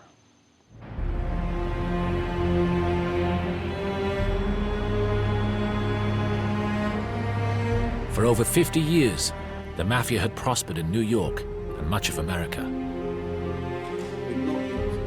It had become woven into the fabric of American life. The Mafia had infiltrated legitimate economic activity and even acquired a certain glamour and mystique. But it would never be the same again. I think it was one of the great turning points in the history of organized crime, because at that point everybody within the mob understood that everybody was vulnerable, including each of the bosses. The leadership of the organization was demolished, sent to jail, all of its secrets were revealed, and much of the accumulated wisdom and experience of decades of criminal behavior was lost to the mob. If anything makes organized crime organized, it's organization, the ability to communicate with one another. And when you demonstrate dramatically that communication is dangerous, it radically affects the ability of the mob to operate.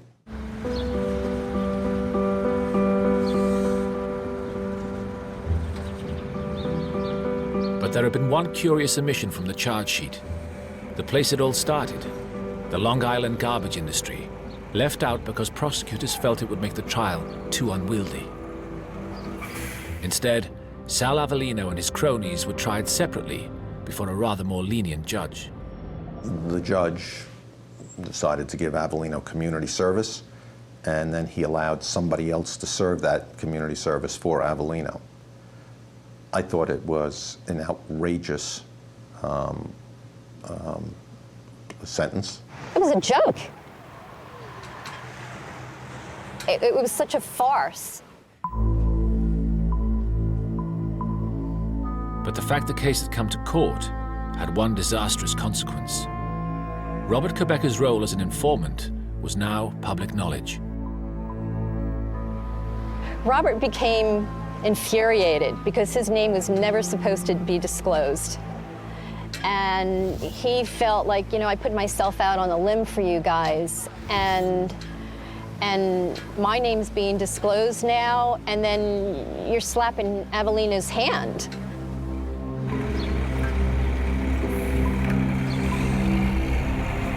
The Mafia remained in control of the Long Island garbage racket, and their intimidation of the Kubeckas continued. From 1986 until 1989, the threats continued, the damage to the business continued, the damage to the equipment continued, the threats to the customers continued. Nothing had changed. Furious, far from backing off, Robert and Donald stepped up their collaboration with the authorities, cooperating with a number of investigations. It was a dangerous strategy. On August the 9th, 1989, Robert Kubecka received a series of phone calls. There were 3. 2 were just kind of veiled threats, and the final was a threat to his life. They informed the police. But when Donald went home to his wife that night, he appeared unconcerned. Donald said, "No, Kathy, don't worry about it. We've made our phone calls and contacts to everybody as usual that we've done throughout the years, and they've told us there's no concerns, that we're okay, and I'm going to work in the morning." Much to my dismay, he went.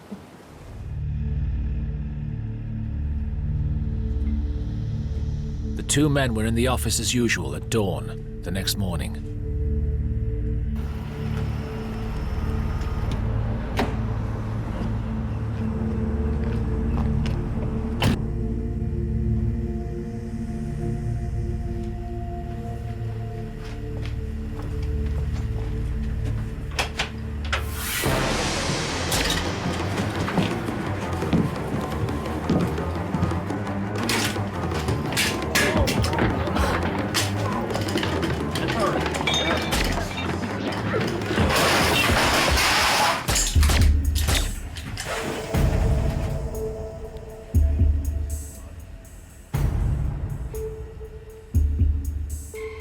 Robert was shot 3 times and left for dead. Somehow he managed to call for an ambulance. but he died later that day.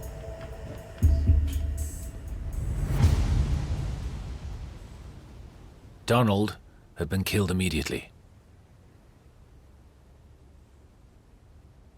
Kathy was told only that there had been an incident involving her husband and her brother. She rushed to the office.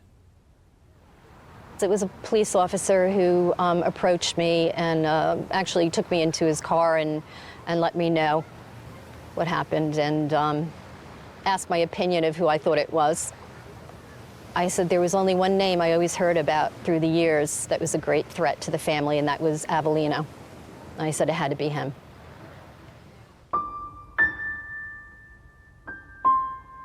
With Robert and Donald out of the way, the Mafia showed no mercy, muscling in on what was left of the family firm. Once they died, the women in the family, we had to deal with trying to save the business, and then we had to watch the Mafia come in like vultures and just eat us alive business-wise. I mean, we practically had nothing to sell after a couple of months. The Kubeckas successfully sued the Organized Crime Task Force for failing to protect Robert and Donald.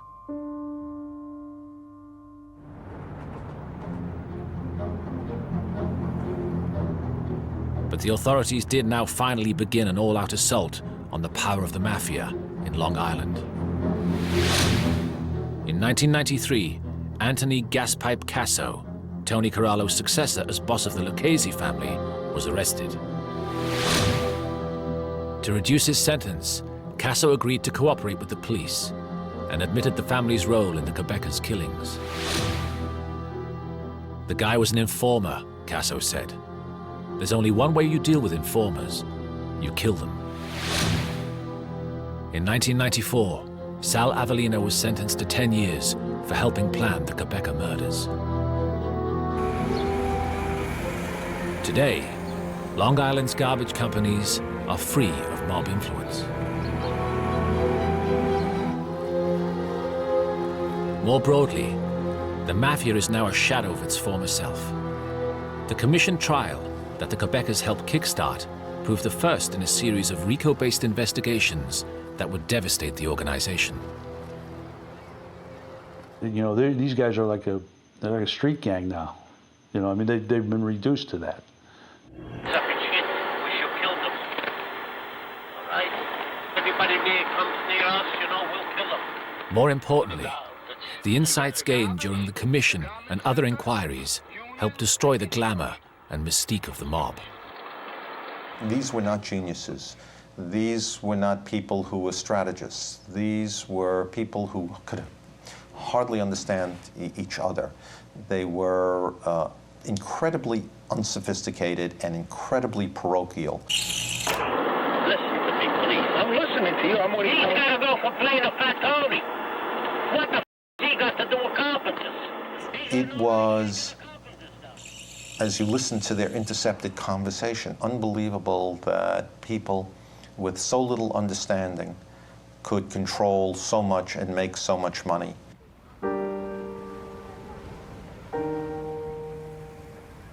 But the story of the Kubecka family is a reminder of the power the mob once wielded, and of the cynicism, greed, and sordid brutality that was the reality of the Mafia.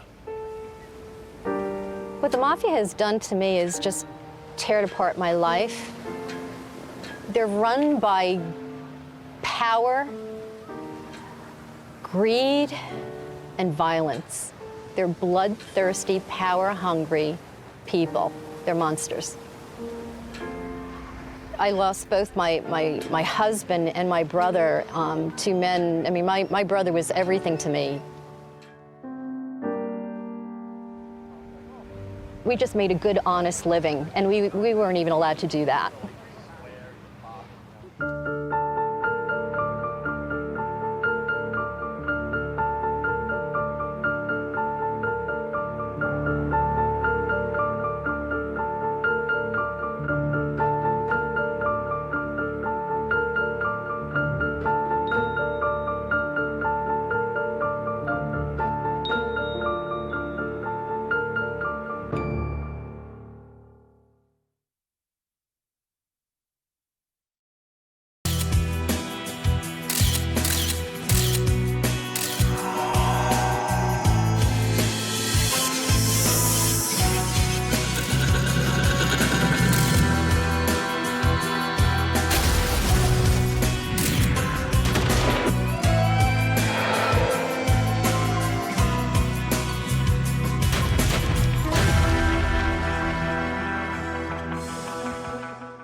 Joe Valachi, hitman for the mob. And the first man to break Omerta, the mafia's code of silence. Valachi was the first to give the world the phrase La Cosa Nostra. Valachi was the first to reveal the names of the bosses and their soldiers. He explained the mafia's structure, their rituals and secrets. It was the first time anyone could pull back the curtain or paint the canvas of what it was like. Valachi was the first to expose their bloody history of killings and executions. And knew where the bodies were. You lived by the gun and by the knife, and you died by the gun and by the knife. Valachi was the first to blow the lid on a secret empire worth $40 billion a year. And his revelations would change the nature of the battle between the FBI and the Mafia forever.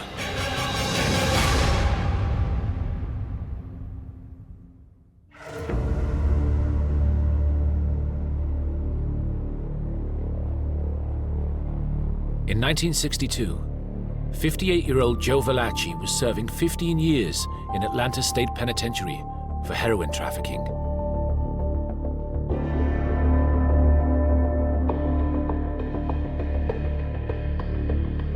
And inside with him was his mafia boss of 30 years, Don Vito Genovese, head of one of the most powerful crime families in America.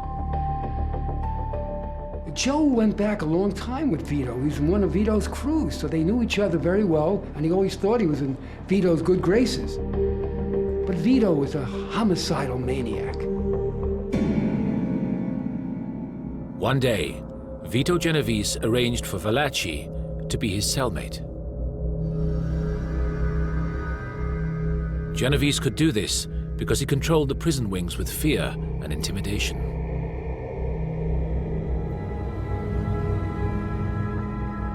Valachi guessed something was up and had good reason to be nervous.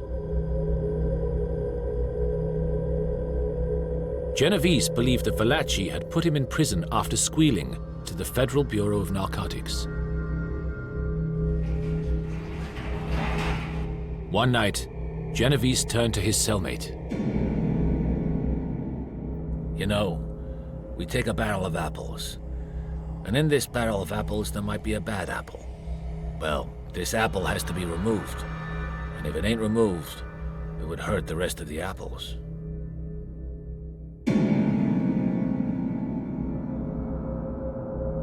Then, Genovese walked over to Valachi and kissed him on the cheek. It was the Mafia's kiss of death.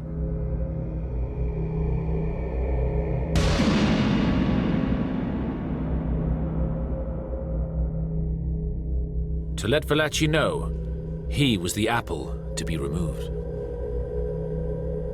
Joe Valachi knew what this meant. It meant he was now going to be killed. One way or the other, Vito was out to get him.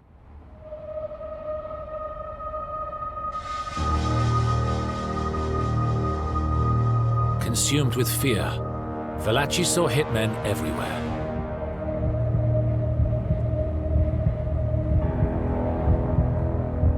On the morning of June the 22nd, 1962, he was out in the yard when he saw 3 prisoners coming towards him. Thinking they had been sent by Genovese to kill him, he picked up an iron pipe left by construction workers and braced himself for the attack. Then, another inmate approached him. Valachi swung into action.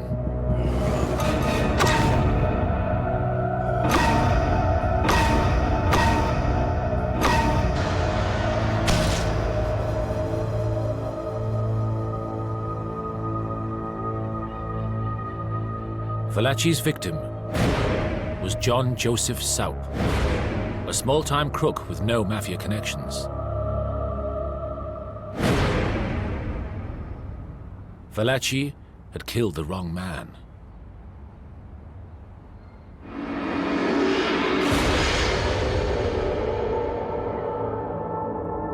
And he was now facing the death sentence for murder.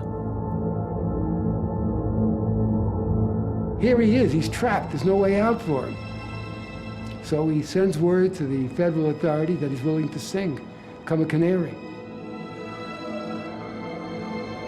To save his skin, Valachi got word to the US Justice Department that he was willing to talk about the Mafia.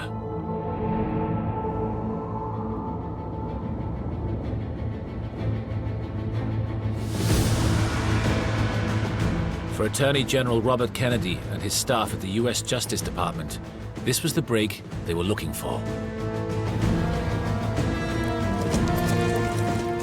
Since becoming Attorney General in 1961, Kennedy had pursued a vigorous attack against organized crime. But he had been struggling to penetrate the country's criminal underworld.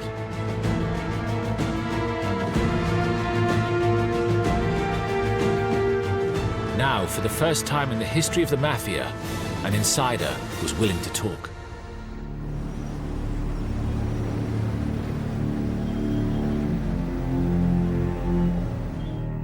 So Kennedy offered a deal to Valachi.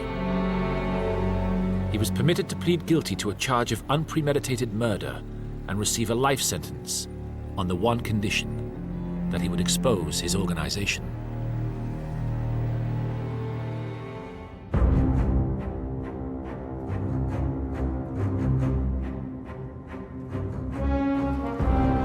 On July the 17th, 1962, Valachi was secretly taken out of Atlanta prison and flown to Westchester County Jail, just outside New York.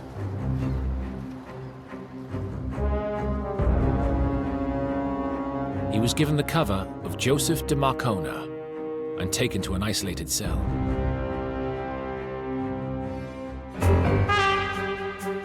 FBI agent James P. Flynn was sent to interrogate Valachi and find out what he knew.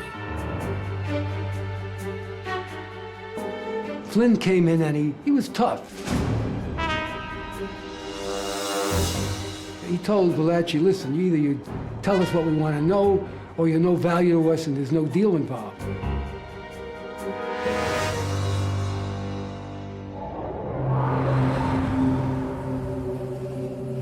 The FBI had been picking up the phrase Cosa Nostra on recent wiretaps, and they believed that it referred to the Mafia, the organization, or the outfit.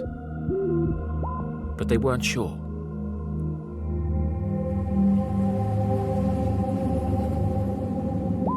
To get Valachi to loosen his tongue, he played a trick on him.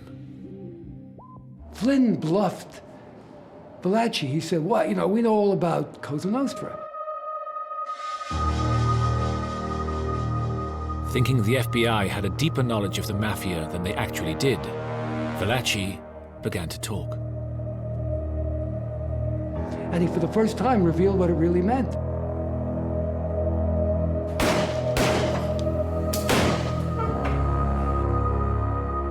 It meant our thing, Cosa Nostra.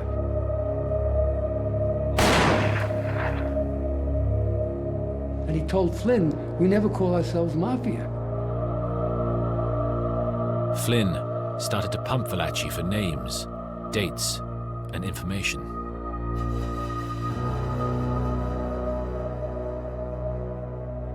The FBI only knew the tip of the Mafia iceberg. They really had never really penetrated the organization.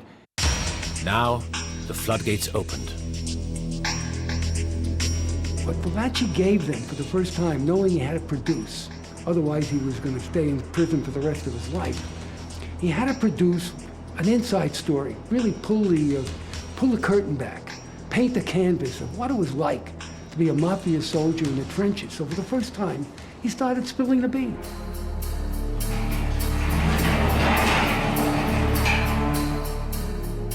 Valachi began to reveal the organizational structure of the Mafia. Based on his information, Flynn drew up charts to illustrate how the Cosa Nostra is divided into family units. Each with a boss, an underboss, and lieutenants and soldiers beneath them.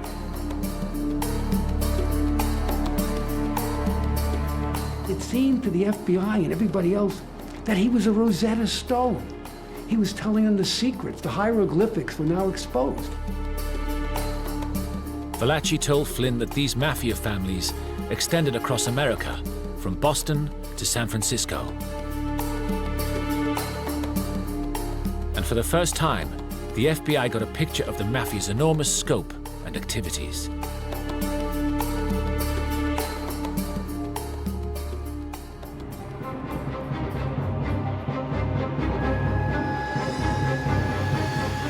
For the next 3 months, from the end of September 1962, Flynn interrogated Valachi for 4 days a week.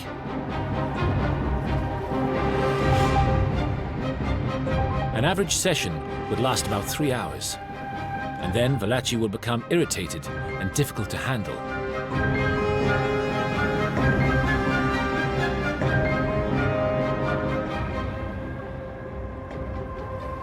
Flynn realized that Valachi's main fear was that he could never escape Vito Genovese. Scarcely a day went by without some reference to his former boss. At times, Valachi would lose courage altogether, thinking he was going to die. What good is it that I'm telling you? Nobody'll listen. Nobody'll believe. You know what I mean? This Cosa Nostra, it's like a second government. It's too big. I'm a dead man already, and I know it.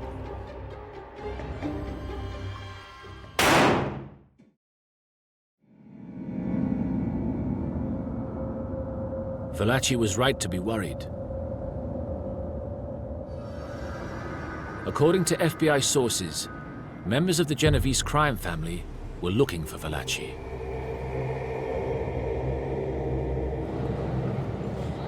From his cell, Vito Genovese had put a price tag of $100,000 on Valachi, and now the mob had traced him to the New York area.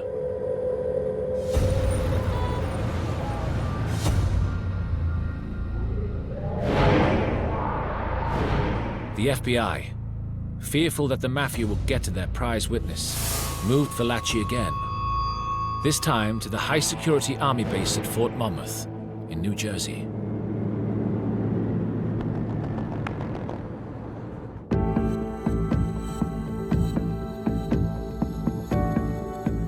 By the spring of 1963, Valachi wanted to go public and was keen to expose the powerful criminal organization that he blamed for ruining his life.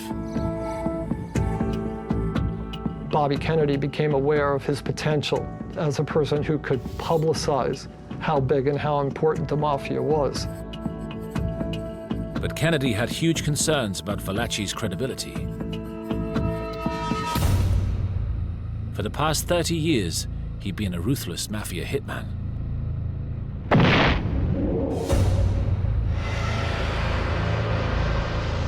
According to the Justice Department, he had at least 33 murders under his belt,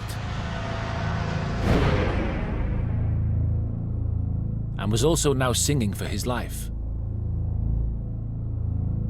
How could anyone be sure that Valachi was telling the truth?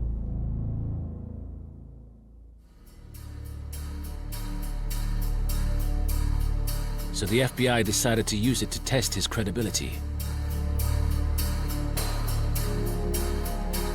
Flynn had gathered material for the New York City police during his interrogation of Valachi.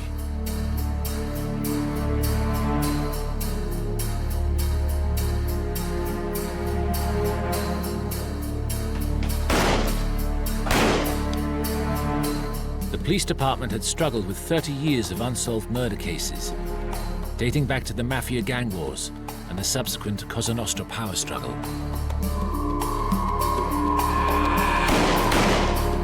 Using Valachi's accounts as a guide, the intelligence unit searched the department's files in a precinct-by-precinct operation, checking the scattered and unconfirmed facts against his detailed information.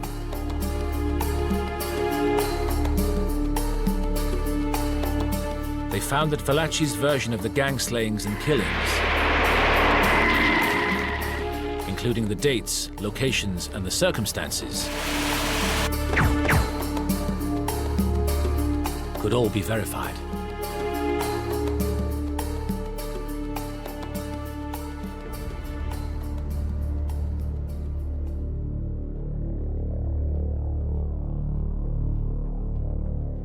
With the FBI now convinced that Valachi could be relied on, they got him ready to testify.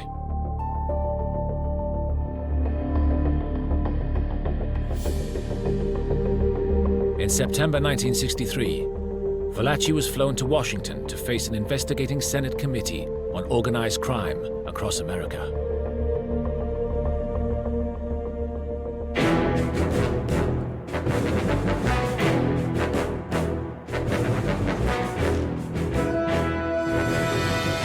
Over 2 weeks in October, he would appear as the star witness giving first-hand accounts of life as a mafia hitman. The hearings were broadcast across the country and became a national event. Go right here, please. Go. Go, right there. Go, wait, go. The United States is a new country. We don't have mythology the way older countries had. We had cowboys and Indians, and we had racketeers. This was a way for people within the country to look at all those movies that they had seen before about the underworld and put it all together.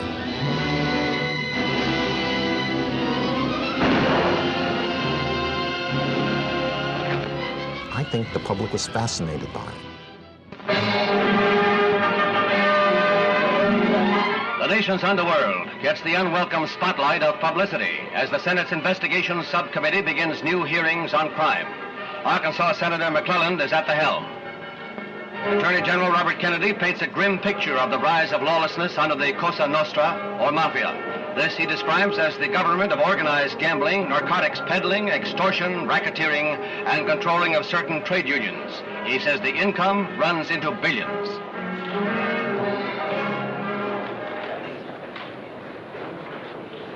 Well, gentlemen, as you know, we have brought to Queens County this morning the witness, Joe Valachi. We are determined to expose every facet of his testimony and to pursue this thing as far as we possibly can. What was his demeanor during your conversation inside over coffee? Apparently, he's a willing witness, and he's anxious to get these things off his chest, and we had no difficulty with him at all. Did he seem worried at all? I wouldn't say he was worried. I think the man is naturally, under all of the circumstances, nervous and a bit upset. But beyond that, he's a good witness. Mr. O'Connor, don't you get the feeling that he's rather enjoying all this? I would make no comment about that.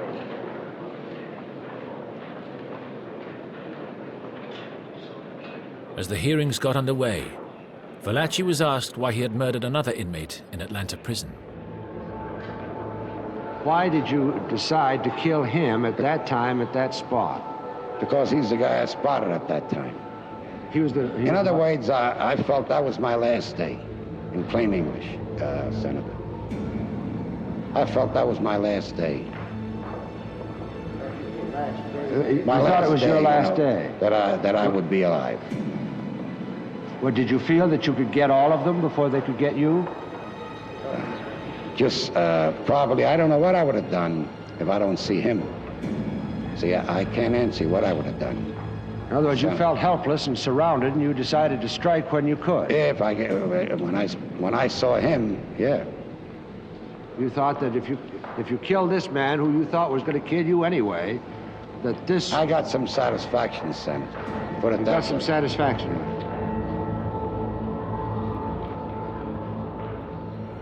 Despite all the razzmatazz surrounding this public event, Valachi's testimony was a stark reminder that he was a cold-blooded killer.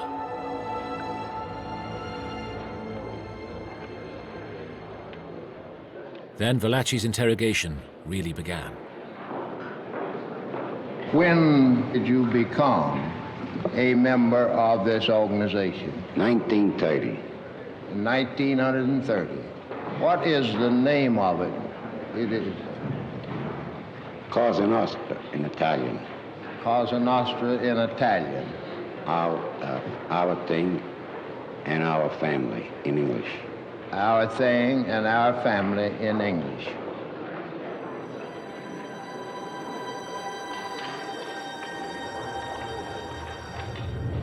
Valachi then revealed how he came to join the Mafia.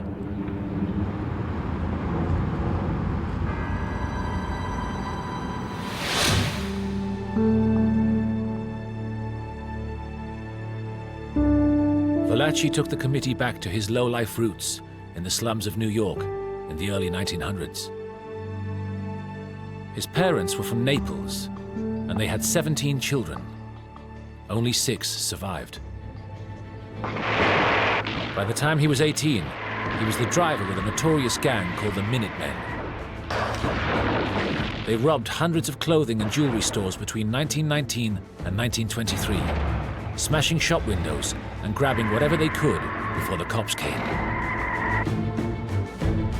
But one day they were caught, and Valachi was sent to the infamous Sing Sing prison on the Hudson River.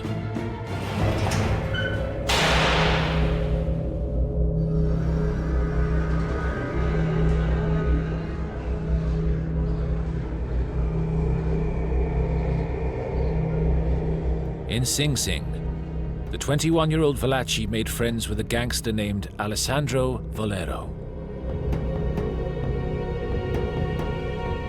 It was then that Valachi first learned about a secret organization that he would soon know as La Cosa Nostra.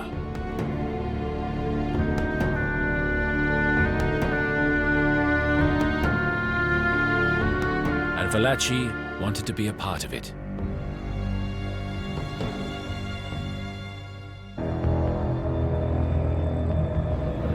Now, we talk about myself now. I am a chauffeur, which I've been known through the years, that I was a good driver. In fact, other mobs used to try and borrow me, which I never wanted to go. Valachi explained to the Senate committee how he became a driver for one of New York's top mafia gangs, led by Sicilian-born Salvatore Maranzano.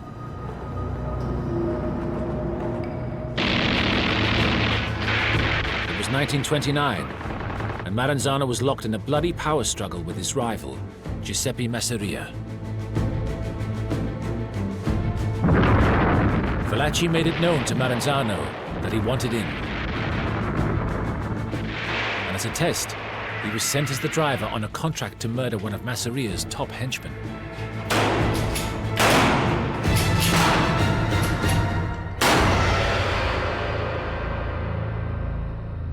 After the hit, Valachi got the call. He was going to be a made man or a soldier in the Mafia.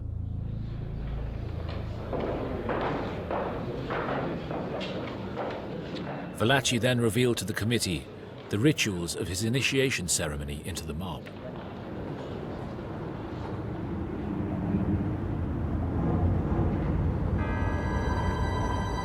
Valachi described how he was driven to a country house about 90 miles from New York.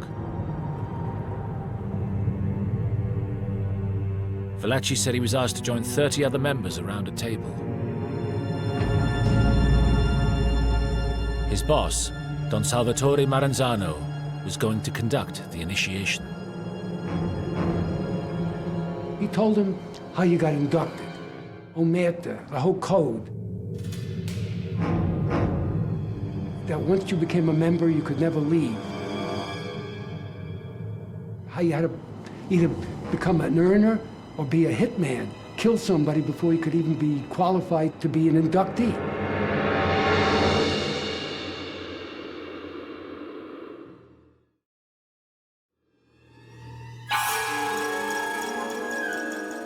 Valachi then revealed to the Senate committee the secrets of the Mafia's blood and fire initiation ceremony into the mob.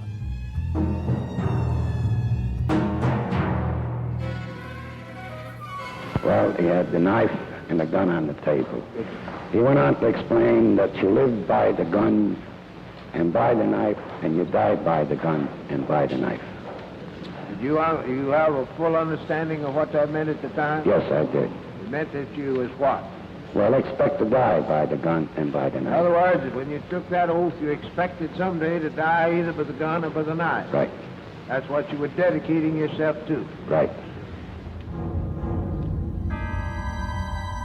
Valachi went on to explain that he was told to make a cup with his hands. Paper was placed inside and set alight.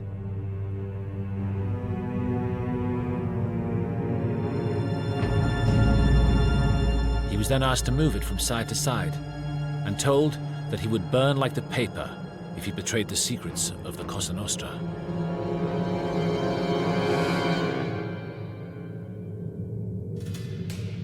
Valachi was then introduced to his gomba, his godfather, Joe Bonanno, who would be his guide and mentor. Bonanno asked Valachi for his trigger finger.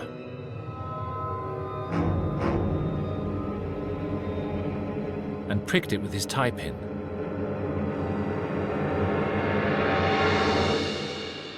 He then pricked his own and placed it against Valachi's. Maranzano then announced that they are all family now. All right, then what happened?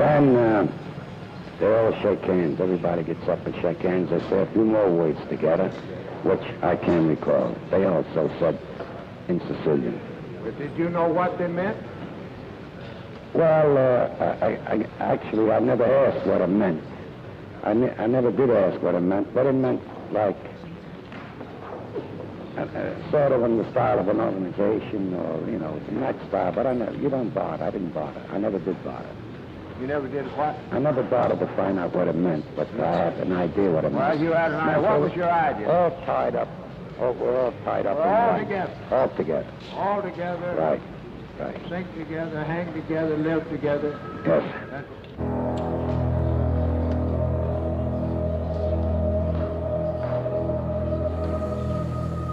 Valachi's revelations explained why this secret organization had managed to remain hidden for so long.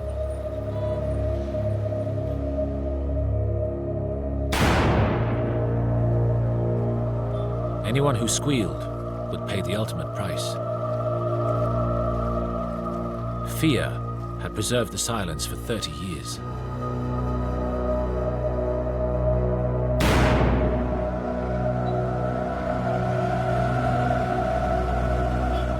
Now, Valachi had broken that silence forever. Senator, can I say something, Senator? Yes. As to what I'm telling you now, I need to go no further to say nothing else. This is what I'm telling you, what I'm exposing to you and the press and everybody. This is my doom. This is the promise I'm breaking. That even if I talk, I should never talk about this, and I'm doing so. The mob, of course, was horrified.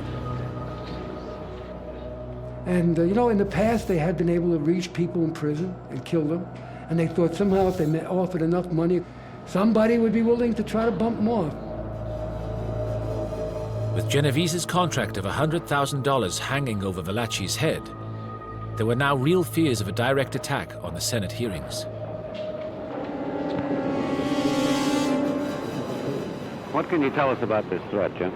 Well, over the weekend, we received information from the FBI that their information was to the effect that the bomb would be placed in the room this morning, and also that there might be one or several persons here with guns who would attempt to assassinate the witness.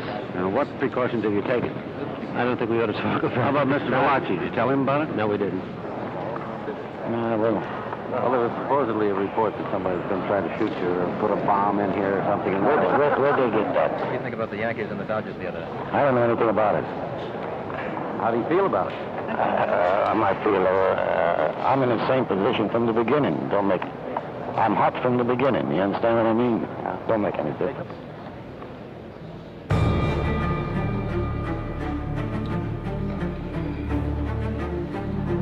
Most of Valachi's testimony was devoted to tracing the hierarchy of the American Mafia. Valachi explained to the Senate committee how the smooth-working mafia organization of today evolved from the warring street gangs and power struggles of the early 1900s. Valachi took the committee back to a meeting in 1931 when Sicilian boss Salvatore Maranzano took control of the New York Mafia.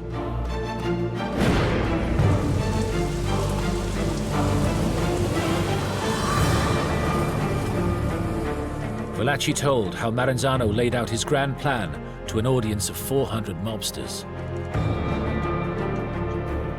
That the gangs of New York would now be organized into 5 families to control the boroughs of the Bronx, Brooklyn, Manhattan, Queens, and Staten Island. Valachi told how Maranzano had declared himself the absolute ruler. He would be the boss of all bosses, and if anyone disagreed, they would be killed.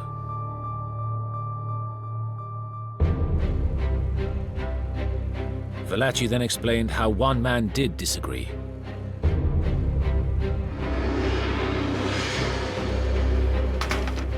And he revealed how Charles Lucky Luciano had Maranzano executed.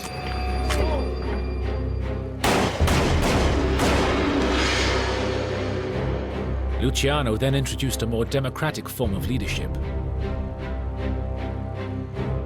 He eliminated the boss of all bosses and created the Commission, effectively a board of directors to resolve mafia disputes. And this led to an era of peace, cooperation, and prosperity.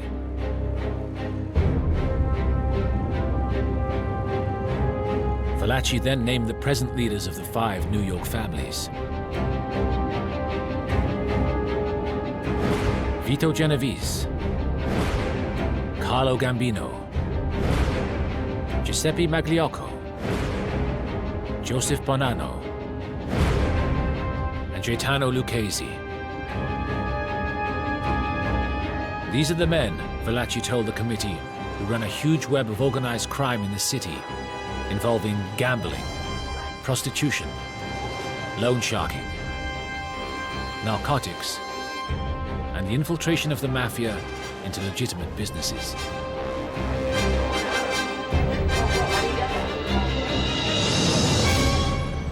And about how many soldiers would usually be under a boss? Well, Vito Genovese has about 450.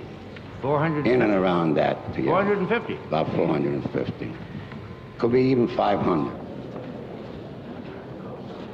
Valachi then revealed the names of over 130 members of the Genovese crime family and identified members of all the other New York families, claiming to know 289 mafiosi. All was laid out for the committee on 5 huge family charts. I think what Valachi did was explain what the FBI had and didn't know they had. Frequently, people in the mob and in other areas of criminal activity know others by nicknames.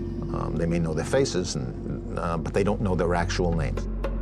To the extent that we now had law enforcement had their actual names, we probably learned that for the first time. But other than that, I think Valachi's testimony pretty much stands on its own. I mean, and it has been proven accurate over time.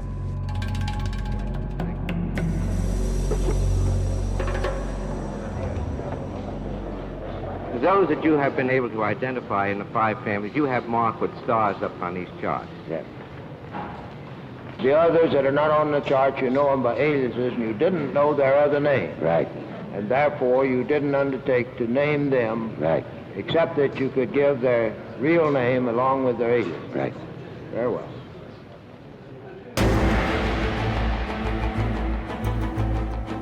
He was the one who exposed it all.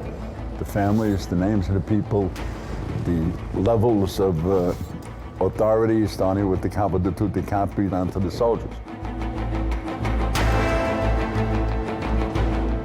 But there were some critics skeptical of Valachi's testimonies, believing that as a foot soldier, he wouldn't have been privileged to any information relating to Cosa Nostra's inner circle.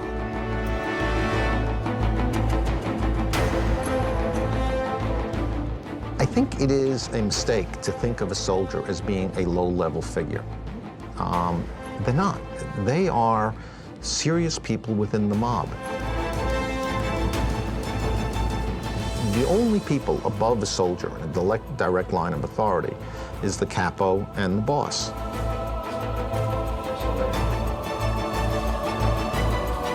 So the soldier is a person high up in the mob by the very nature of being admitted to the mob.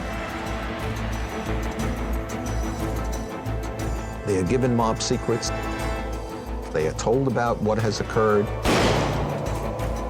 They need to know who other people are within the mob because they're free to cross anybody who's outside the mob, but no one who's in the mob.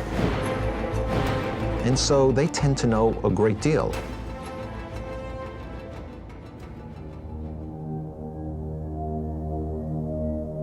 Valachi used his testimony to get back at Genovese. I think you might at this time digress just a moment to tell how much power, how much authority the boss, like Genovese, has over the family, over the soldier members like you. Senator, I happen to know Vito's power. He not only has the power in our family, he also controls the power in Gabina family and the Laquiza family. In other words, his word becomes law. That makes it right, legal. Right. Can he and does he pass out death sentences? Well, he passes them out, then they tell you, well, he was a rat, he was this. They tell you anything they want to tell you. He passes them out. Right. You know that of your own knowledge. That is for sure.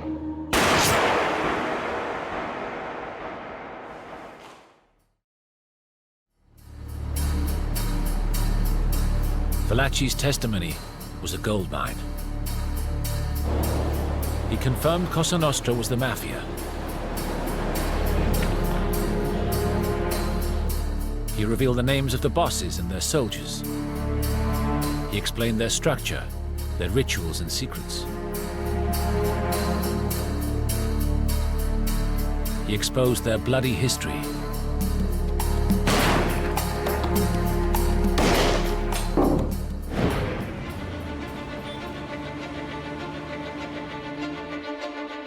Above all, Valachi's testimony gave the FBI the targets and led to a change in priorities.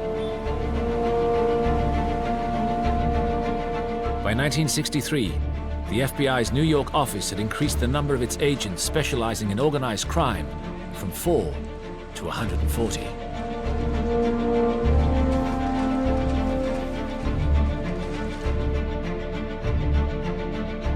The following year, the FBI used hidden microphones to record Teamsters union boss Jimmy Hoffa in a series of exchanges with the Detroit Mafia. He was jailed for 8 years. For the FBI, electronic surveillance was the future for cracking down on organized crime.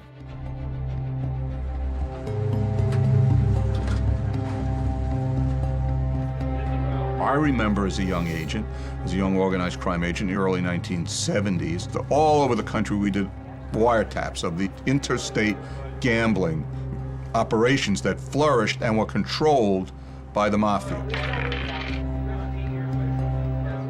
We made thousands of arrests and broke up hundreds of large gambling combines in an effort to choke off the flow, one of their great sources of money.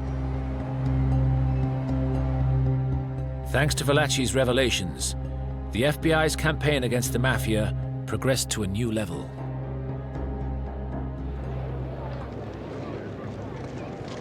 Critically, for Attorney General Robert Kennedy, it was just the beginning. The disclosures of Joseph Valachi and of others with knowledge of criminal operations in various parts of the country have helped to give us unprecedented understanding of how these operations work.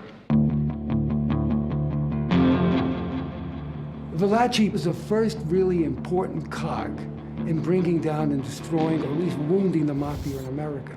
Without him, it might have taken another 15, 20 years, because there were no defectors. Even though he was low-ranking, he still knew enough to sensationalize his story and to get the public really alerted and warned about the threat of the mafia.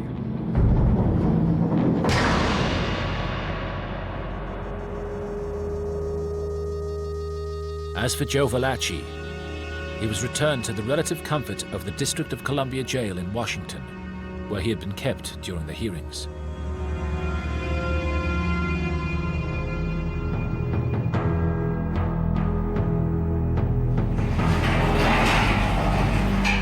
Robert Kennedy, ever shrewd, believed Valachi had a lot more to offer. Bobby Kennedy realized that there was a gold mine in him. So what he did was said, why don't you write your memoir, everything you can remember about the mafia?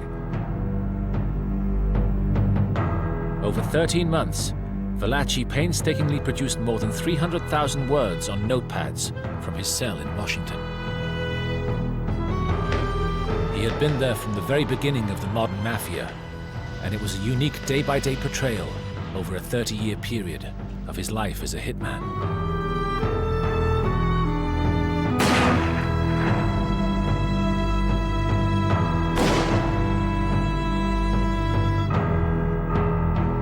But for someone who had very little schooling, Valachi's memoir was no literary masterpiece. It's unprintable, it's unpublishable, it's unreadable probably. Kennedy called for a ghostwriter. The Justice Department got a writer, Peter Mass, to sit down, use the memoir, and also discuss Valachi's life with him.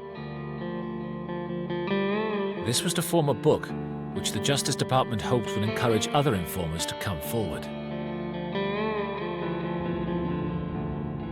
During this period, the department started making plans to reward Valachi for his cooperation, and were even thinking of sending him somewhere to relax in the sun.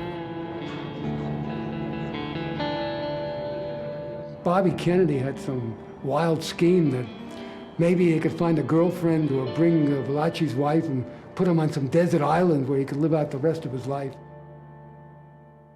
But that was impossible. And he still had a sentence from murdering that fellow convict, the wrong man. But killing the wrong man wasn't the only thing stopping him going to a desert island.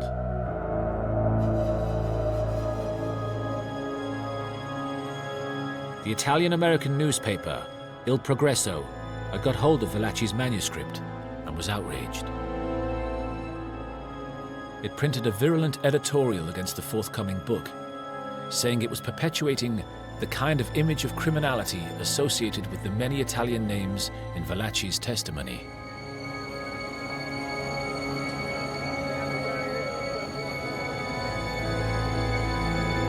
This snowballed into a massive surge from pressure groups proclaiming it would slur all Italian Americans. Their campaign was successful.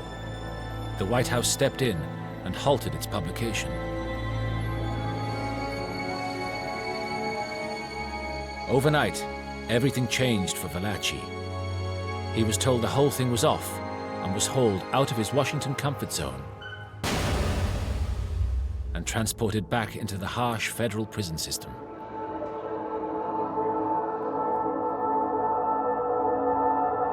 He was placed in a small cold cell in Michigan, where he was to spend the rest of his sentence in solitary confinement. Valachi despaired.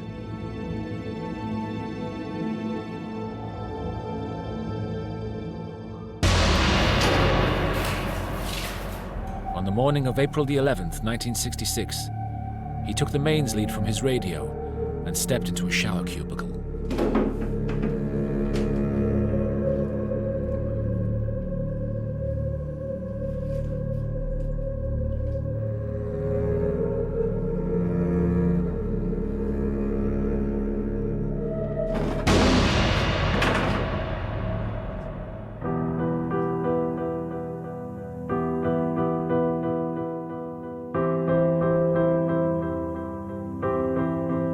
The showerhead was unable to hold Valachi's weight, and he was found collapsed and barely alive on the floor by a guard soon afterwards.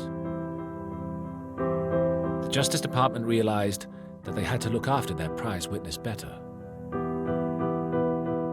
They took him out of the unpleasant northern prisons. They sent him to what they considered the best place for him, a place called La Tuna, near the Mexican border in Texas. And they gave him a suite where he had a kitchenette and he had a better, more comfortable bed. They tried to make life as convenient and comfortable as possible.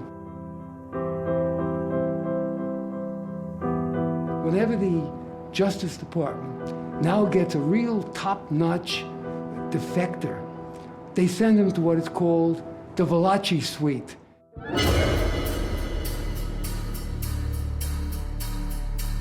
In 1968, and 5 years after he had given away the Mafia's secrets to the world, Valachi finally got to read the book based on his life. It was called The Valachi Papers, and it became a bestseller.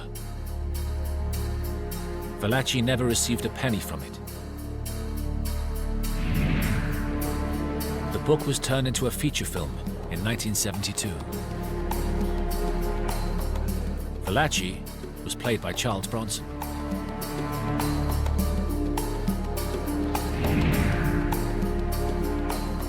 The real Joe Valachi died of a heart attack in 1971 at La Tuna Federal Correctional Institution in Texas.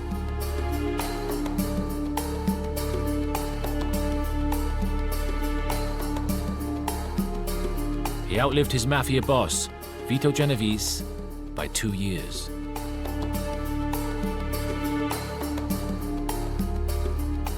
The $100,000 bounty placed on Valachi's head by Genovese was never collected.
This is a story of missed opportunities, of how New York's finest repeatedly failed to snare the Mafia's most bloodthirsty killer, Roy DeMeo. What Henry Ford was to automobile industry, Roy was to killing. He streamlined it, he organized it, and he killed with efficiency. In the 1970s, DeMeo embarked, unchecked, on a murder spree. But when Roy killed you, your body was not found. His victims may have numbered as many as 200 people. Roy DeMeo was as guilty as any serial killer. Not only did he kill them, he cut their bodies up and defamed them and their humanity forever. People would be killed because they happened to accompany a target. If you looked up the word evil in the dictionary, his picture would be there. The big question is, why didn't the police and the FBI stop Roy DeMeo sooner?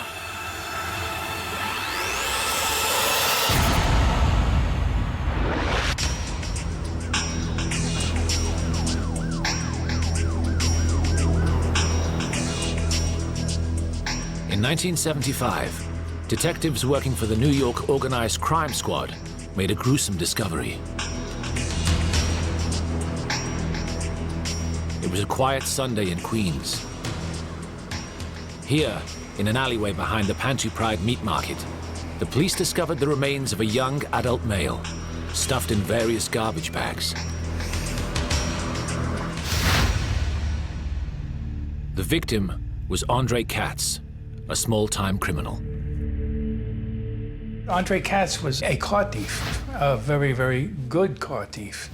And he was supplying cars to body and fender places, and he was supplying cars to used car lots.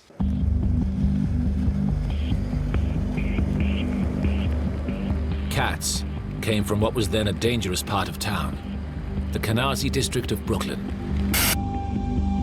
During the 1970s, Canarsie was the city's car crime epicenter. It was infamous for its body shops, garages, and salvage yards.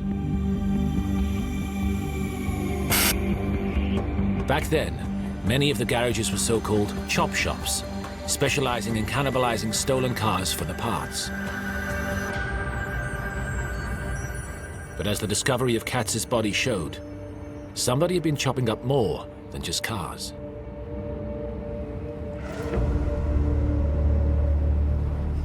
No one would realize then that this gruesome discovery was the first clue in one of the most shocking crime sprees ever, begun by one of the Mafia's most bloody murderers, Roy DeMeo.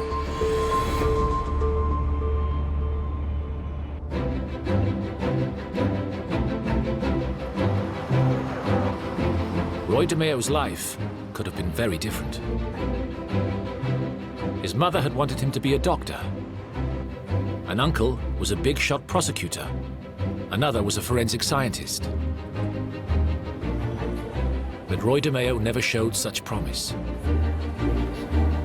After a start as a delivery boy and part-time apprentice butcher, he finally settled on a life of crime instead.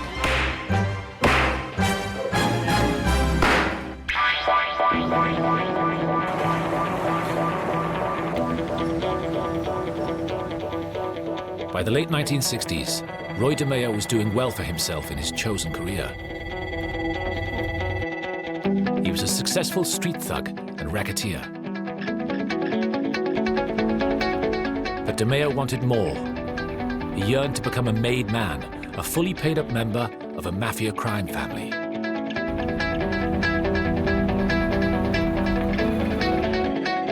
And soon, he got what he had always wanted.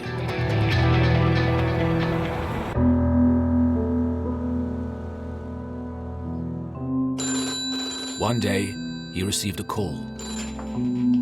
Somebody was looking for a meeting.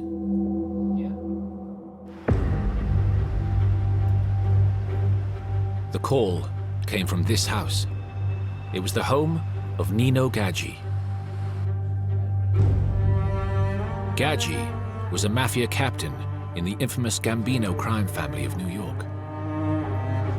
He was brought into the operation by Nino Gaggi, and Nino Gaggi worked for Paul Castellano, who was the head of the Gambino family. The Gambinos were the most powerful of the 5 crime families that ran the New York underworld. For DeMeo, it was an honor. A meeting with Nino Gaggi could be the first step on the path to becoming made.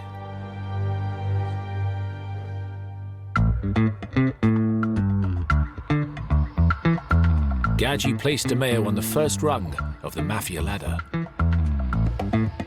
He was made an associate, working in partnership with Nino on various schemes to increase each other's wealth.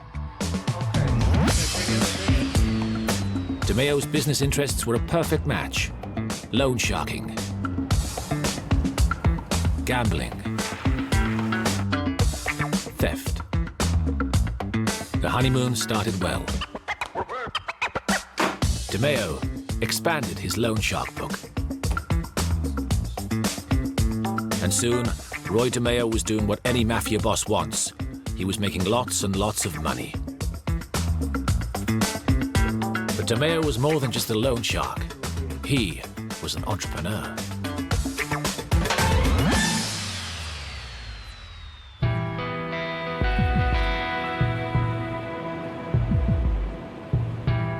He also started to eye up other areas of criminality, like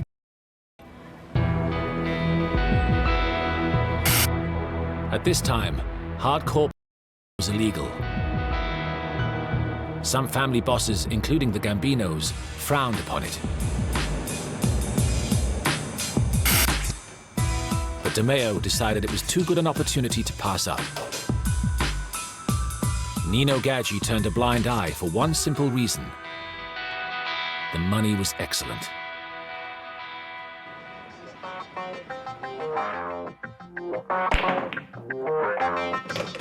To help him enforce his deals, DeMeo built around him his own specialist team of criminals. It became known as the DeMeo Crew. Each member had their own area of expertise. It included Chris Harvey, real name Rosenberg, a 24-year-old with a vicious temper and a love of fast cars and drugs.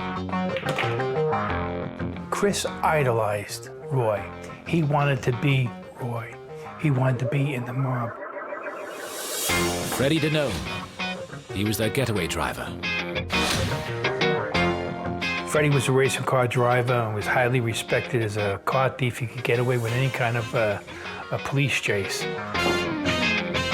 Other crew members included Joey Testa and Anthony Center, who were so close they were nicknamed the Twins. In all, it was a curious mix of characters, but they were united in their admiration of DeMeo. They looked at him as a father image. As he moved up the line, he'd be able to move them up the line. Roy was a father figure, a mentor, and their boss.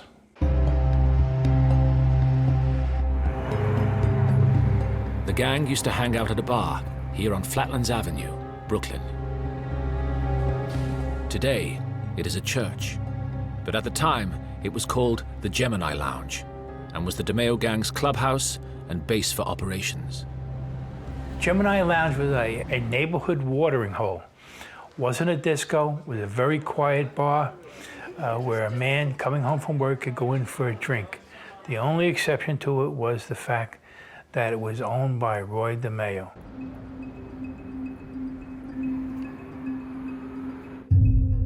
From his base at the Gemini Lounge, DeMeo started to expand his criminal operation. Roy was an entrepreneur. He looked at many ways of expanding his business, and he did it tremendously well. In 1972, he pulled off an extraordinary feat for a career criminal. He moved into the world of finance and got himself elected to the board of directors of a small bank, the Brooklyn Credit Union.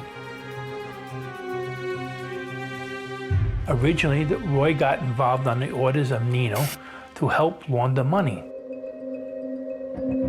But DeMeo didn't stop there. He saw an opportunity to steal cash as well as launder it. So what had happened is Roy moved into it, organized it, but then took it a step further. DeMeo began to embezzle money. He plundered the bank's capital and got other directors to do the same. By the time he had finished, it went bankrupt. By then, it had netted him and Nino Gadji hundreds of thousands of dollars.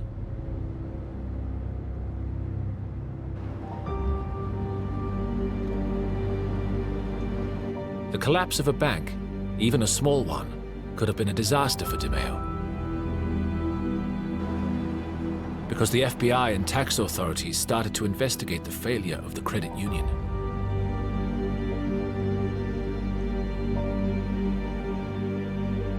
But both Gadji and DeMeo had already moved on, and nothing could be pinned on them.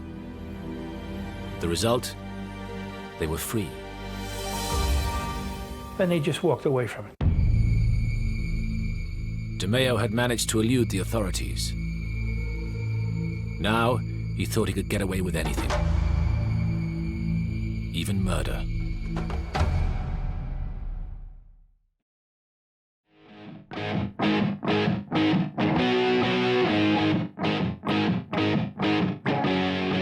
By 1973, Roy DeMeo was 32. Business was doing well, but But DeMeo felt it could do even better.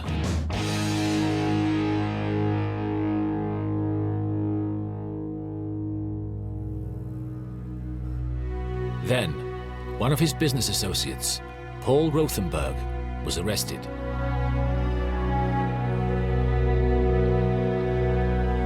With Rothenberg under pressure, Roy DeMeo feared he might reveal his own part in the industry, so he planned to take action.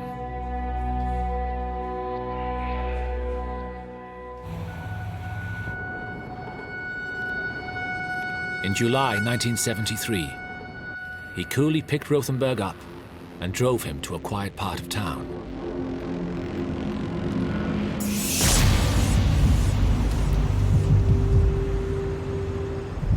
It was his very first kill. The execution changed him. He found that killing gave him power.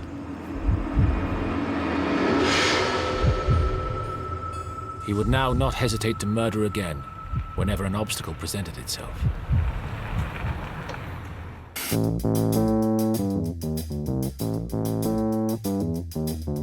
The opportunity to do more killings soon arose, due to DeMeo's increasing interest in another profitable business, car theft.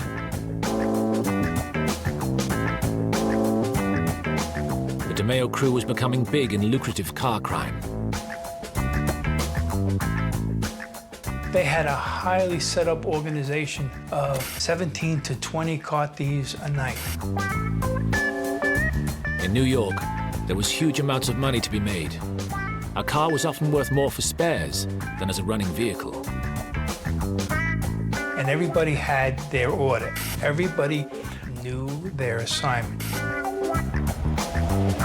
Cars were stolen by his crew and either given new identities or broken down in the Canarsie chop shops. They were not just to go out to steal any car. They knew exactly what kind of a car they had to steal. Somebody would want a Jaguar. Somebody would want a Cadillac. Somebody would want a Porsche. They would steal on order the exact car they wanted, the model, the year, the whole routine. Any luxury car you need parts for eventually. So what they started to do then was chop them up and sell the parts. I mean, it was a very lucrative business. It was at the height of all this that local car criminal and associate of DeMeo, Andre Katz, got into trouble with the police. Andre got pinched for narcotics. And they were afraid he would rat out to the police. Fearing that Katz would squeal, he consulted his mentor, Nino Gaggi. So after having a meeting with Roy and his capo, Nino Gaggi, the order came down was to kill Andre Katz.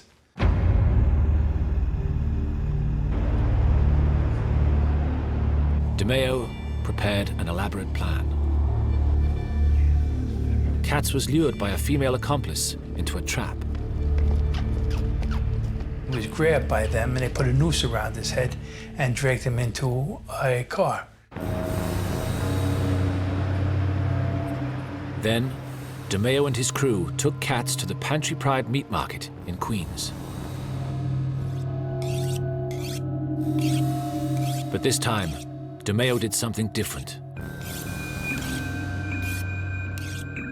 Inspired by the surroundings, he put his training as an apprentice butcher to good use.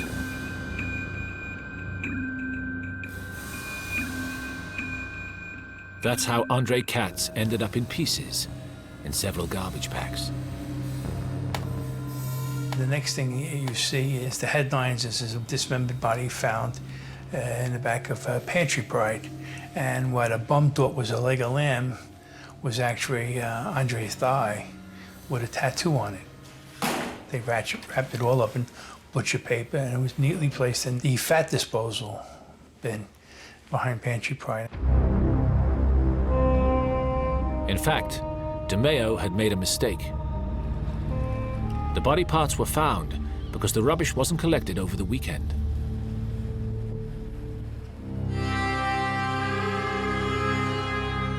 But yet again, DeMeo got away with it. The 1975 police investigation into Katz's murder failed to discover the gang's involvement. No witnesses came forward. No incriminating evidence was found.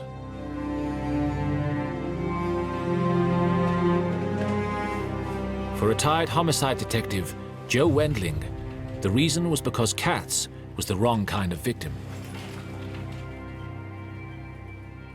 If it's a store owner and he's killed, there's the outcry. But when an organized crime figure is killed, there is not that much outcry. There's not that much interest that the other detectives place. And I viewed this as a tremendous weakness. And I always went to my boss, and sometimes I had to get down on my hands and knees and beg him, is to let me look into the homicide. Now, Roy DeMeo began to get a taste for this way of killing. Roy DeMeo was probably one of the most vicious, uncaring lowlifes that I ever came across. Dismemberment was rarely used by the Mafia, but for DeMeo, it now became his signature. He had no respect for human life. He had no respect for anybody except himself. If you looked up the word evil in the dictionary, his picture would be there.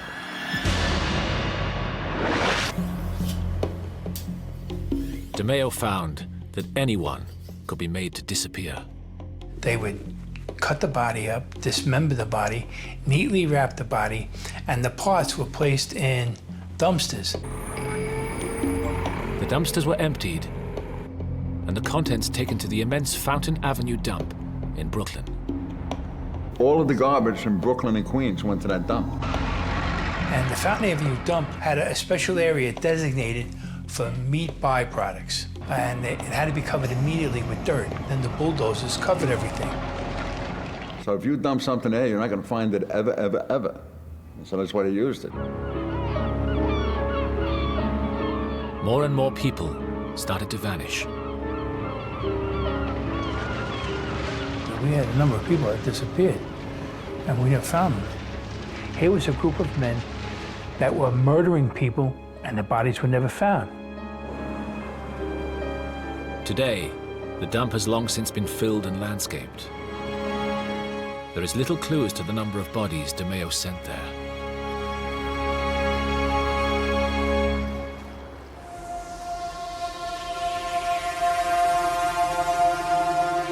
As well as using the dump, the crew also disposed of their victims another way. They dumped a lot of the bodies in the Atlantic Ocean, too. They cut the bodies up, put them in hefty bags, and dumped them off a boat out in the middle of the ocean. DeMeo became more and more skilled at his job. He was getting so proficient that even the family boss, Paul Castellano, came calling for his hitman services. He had found out that his son-in-law was cheating on his daughter. One of the bodies was Paul Castellano's son-in-law, and she had a miscarriage because she caught him cheating on her. And Paul had DeMeo kill his son-in-law. Again, the body was never found.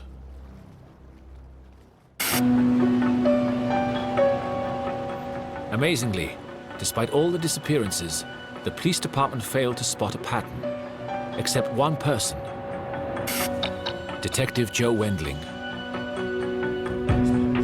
First Wendling, and then another colleague in auto crimes, John Murphy, spotted something. All these murders were linked to the world of car theft. I developed an informer that said, look at the amount of car thieves that are disappearing. I think they're cutting them up, and that's why we're not finding them. But despite his lead, no one took it further. Few shared Wendling's enthusiasm to investigate deeper. In fact, the forces of law and order were in crisis. Financial mismanagement meant recruitment of police was frozen. Morale was low, and the public's faith in the police department had sunk to pitiful levels. The auto crimes unit was overstretched, and the FBI were not interested in local car crime.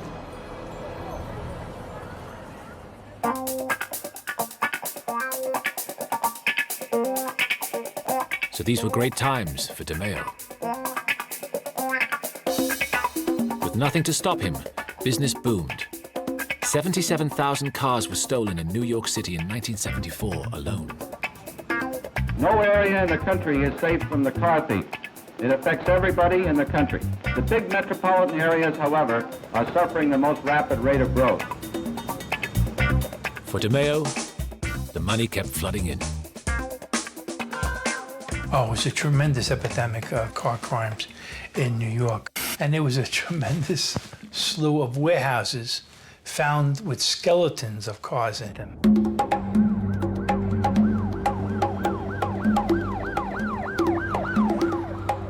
However, DeMeo wasn't having it all his own way. Another law enforcement unit was looking at his crew's meetings at the Gemini Lounge.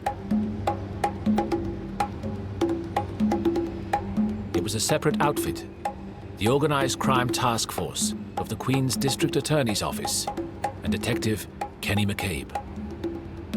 Kenny was the intelligence officer of the DA's office.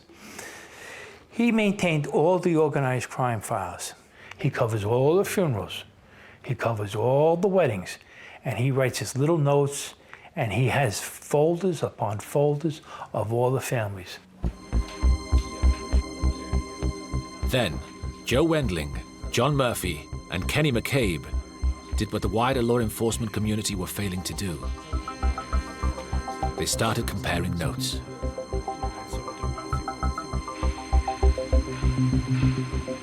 Convinced DeMeo was involved in murder, the men started surveillance, but they could only do so in their own time.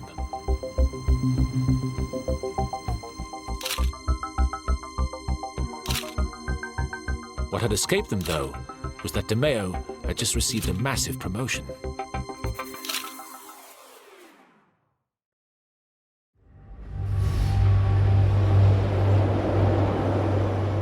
In 1977, Roy DeMeo got what he had always wanted.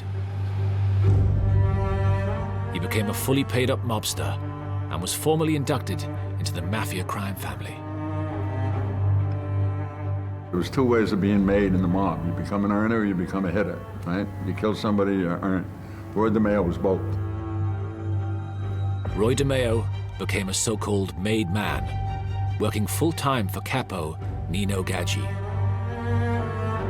It was a huge moment in DeMeo's life and the realization of a dream. So DeMeo and his crew were over the moon. With this elation came more murders. It was going so well, the crew even took up freelance work for any paying customer. It was murder for hire, what became known as the murder machine. Roy decided to expand the business into killing. Not just killing enemies, but now killing for the families. He'd take in any contract. He'd invite him to a party, and that would be the last time you see him. That's what Roy did. He expanded the murder.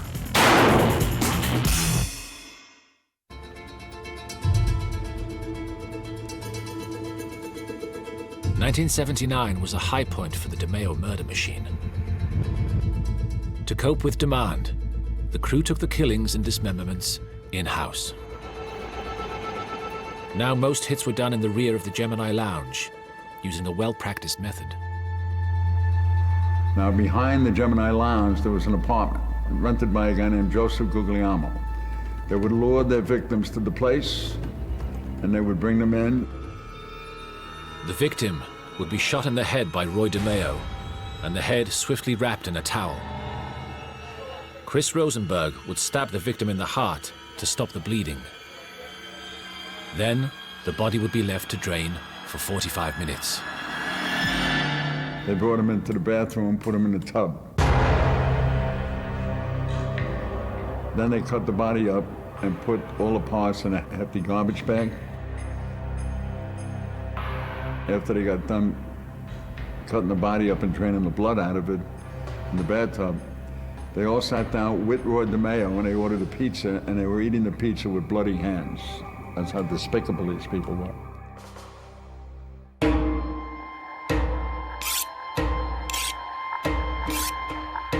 After a while, the dismemberment process became a sadistic ritual.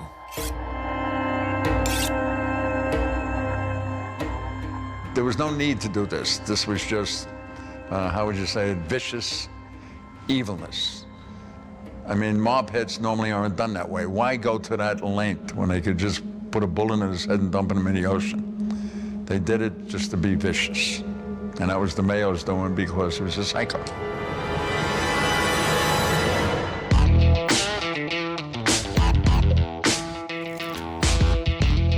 Despite killing nearly 100 people, Roy DeMeo could now do bigger and bigger deals. So he got involved in a major plan to export stolen cars to Kuwait. He was now an international criminal. Needless to say, several people were made to disappear in the process.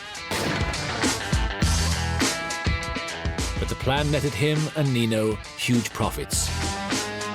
In no time, orders for 5,000 cars a week were coming in via his contact in Kuwait.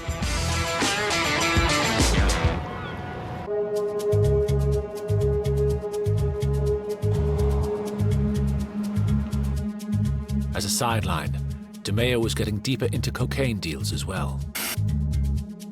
Drugs were frowned upon by Paul Castellano, as they tended to attract attention from law enforcement. Nevertheless, mainly through crew member Chris Rosenberg, coke deals came thick and fast. In early 1979, Rosenberg went to Florida to buy some coke off a group of Cubans. Chris Rosenberg goes down to Florida and goes to a narcotics deal for a kilo, and they're going to be delivering it to New York. On his return to New York, Rosenberg made a major mistake, which would have massive consequences for DeMeo. The Cubans came to deliver the drugs. They come up to New York to sell him the key. Him being the entrepreneur that he is, says, hey, I'm not going to pay them. I'm going to kill them. And he kills them. He winds up killing 3 people. The Cubans' bosses were outraged by Rosenberg's actions. When Roy found out this, he says, they're going to send an army up here, and he says, they're going to kill you. And they said, what name did you use? And he says, I went by Chris DeMeo. Roy says, my God, my family's dead. They're going to come up here and kill my whole family. Rosenberg's killings risked an all-out Cuban war with the Gambino clan. In recompense, the Cubans demanded a scalp in what became known as the Cuban Crisis.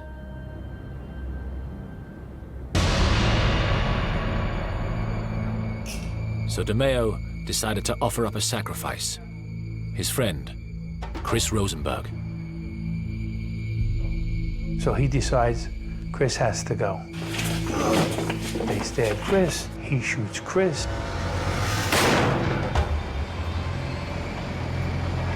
They had to make sure the Cubans knew they had kept their part of the deal. So DeMeo could not make the body just disappear. He needed a stunt. Chris can't be dismembered. Chris has to be left, so it's going to make front page headlines. They parked him on Floyd Bennett Field, sat him in his car, put a 9mm between his legs, and then machine gunned the car. And yes, it did. It made front page headlines.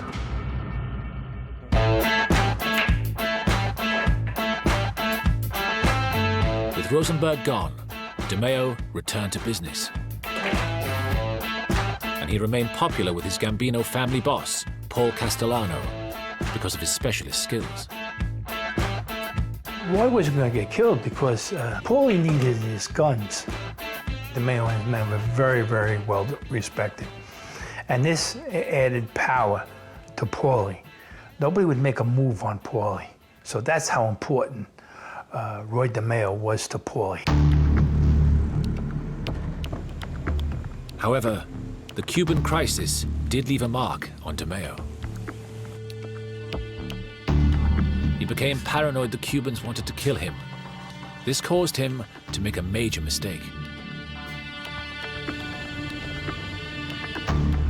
He mistook an 18-year-old vacuum salesman for a Cuban assassin. Roy was so nervous about it that a poor Electrolux salesman going around to the houses in Massapee comes up to his house to sell him a vacuum cleaner. They chased this poor individual halfway across Long Island and killed this guy and then disappeared.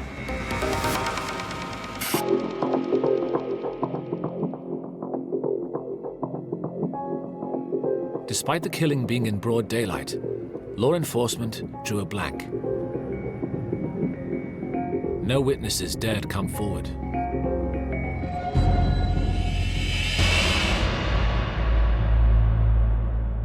But this time, the Gambino family boss, Paul Castellano, started to get concerned DeMeo was drawing too much attention.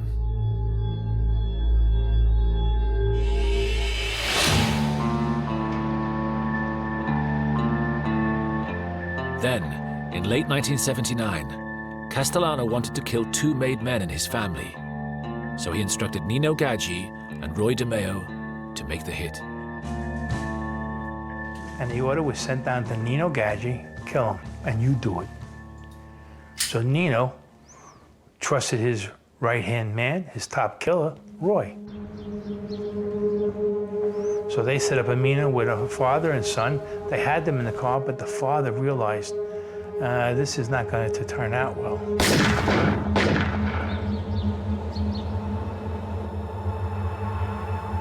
A local off-duty policeman saw the murders and gave chase. A sergeant trying to raise money in his off hours driving a cab sees this flash and everything stops and winds up at a big shootout. Nino gets shot, Roy escapes. The simple fact was that the murder and shootout involving a policeman was something no one could ignore.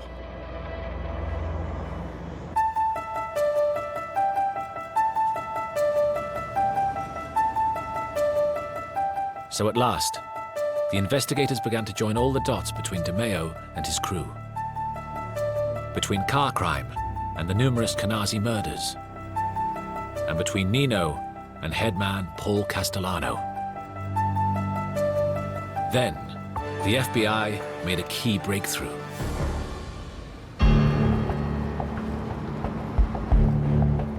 In 1980, a customs official working the docks spotted a consignment of cars destined for Kuwait.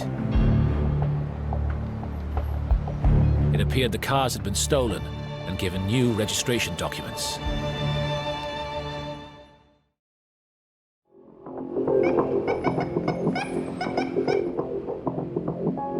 The intelligence quickly led to a warehouse. The FBI raided it to find it full of stolen cars ready to be exported by DeMeo to Kuwait. A fingerprint at the scene pointed to the DeMeo crew. It just showed you the scale of the case. Here was a mafia family not only selling stolen cars in Brooklyn, but shipping them out to another country. I mean, this was unheard of. This now became an international case. It became very interesting to everybody, and everybody wanted a piece of the cake.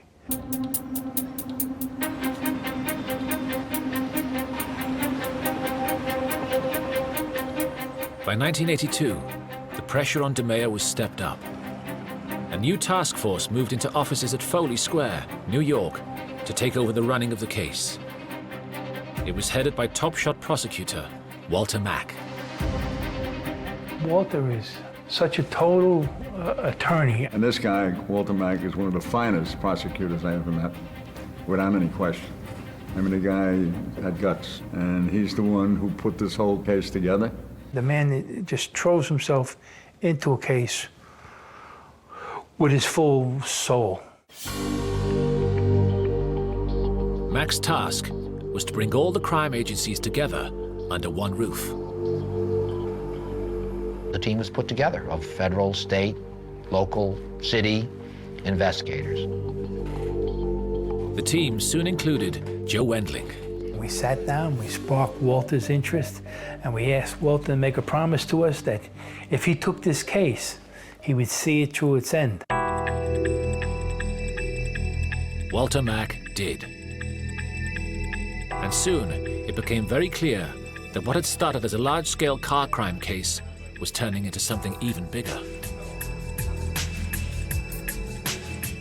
The police department at the time had brought an auto crime case over to us. Really wasn't considered a mafia case, although there was some expectation that the mafia would emerge. It was pretty much an auto crime case. As Mack and the team investigated further, Roy DeMeo's murder machine emerged. And what happened in the next 6 months to a year was an extraordinary combination of motivated investigators who felt strongly that the individuals in the crew had evaded responsibility for truly heinous acts, and they were looking for some means and mechanism of perhaps drawing it all together. Slowly and surely, Mack and his team built the case against DeMeo and his boss, Nino Gaggi. This time, they were determined they would not elude them. It was a commitment to the victims, the moms, the husbands, the wives, the brothers, the sisters, that it was time to bring justice to this situation, and that's what kept them going. One tactic they explored was to pester DeMeo to see if he would crack.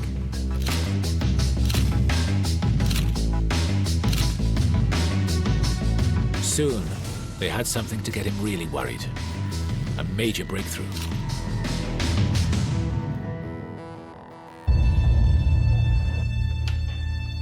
One day, the phone rang.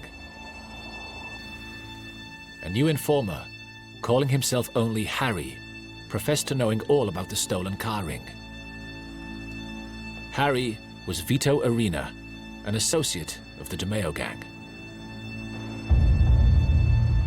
We take him into Manhattan on a Sunday night with nobody there except the U.S. attorney and us, and we sit him down and we tell him what we want. We want all the information about the chop shops and the homicides. Arena began to sing, and their jaws dropped. Vito Arena sits us down for the next week and a half and fills us in on every homicide they did and how they did them and how they cut the bodies up. Says the easiest part of the body to chop up is the head. The head snaps off like a pencil.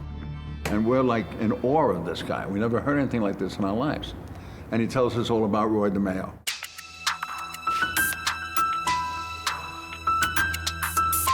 To prove his credentials still further, the informant pointed the team to one of the victims, Joe Scorney.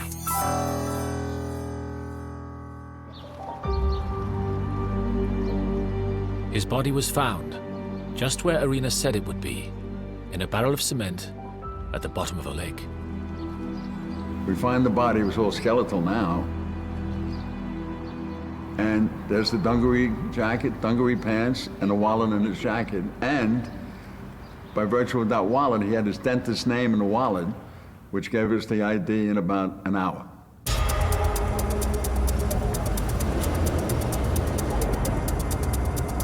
As a result, Joe Wendling was sent to the Gemini Lounge to confront DeMeo and to offer him a deal to see if he could be turned. They knew Roy was involved in so many murders, so many killings, that he would be a wealth of information to the police. Roy DeMeo was having none of it. Instead, Joe Wendling found it was DeMeo who was offering him a deal. Roy said, "You're gonna take me down. You guys, you're old timers. Why do you want to get involved in it? $1 million, Swiss bank account, wife's name. Give me the former and go live like a king." I turned around to Roy and I said, "I'd sooner take you out of the trunk of your car." I said, "But come with us and I'll save your life." He said, "I'm a good soldier. I'm in the mob. And when they call me, I'll go like a good soldier."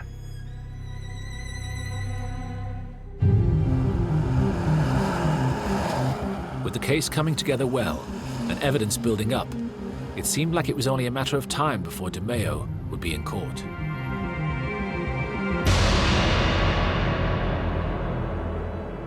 Then a disaster that risked ruining everything. As the trial date approached, Roy DeMeo went missing.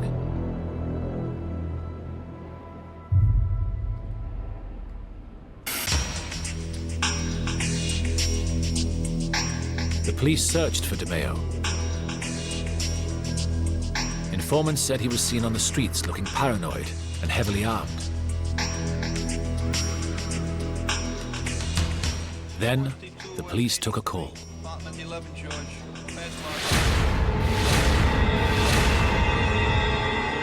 Roy DeMeo, the ruthless murderer, was found dead in the boot of his Cadillac. I went down there, when they popped the trunk, there was Roy, frozen to a chandelier. And I said, "Man, what a tribute to us. They killed him. They killed this man who was such a moneymaker to them." His Cadillac car was dumped in the parking lot behind the Varuna Boat Club in Brooklyn. Roy DeMeo died the way he lived, as a street rat in a fetal position in the trunk of a car. There was no sympathy or empathy or anything like that from anybody in law enforcement, including myself. The obvious question was, who might have done it? For the law enforcement team, Gambino family boss Paul Castellano was the man with the motive.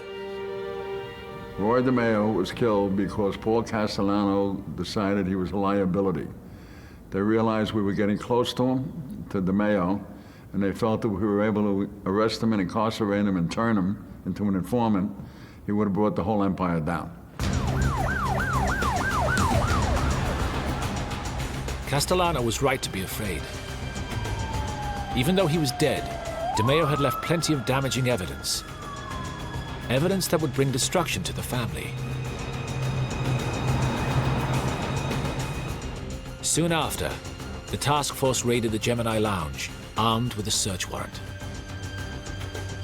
We call our people in, and we take the bathroom apart, and in the drains we found the blood.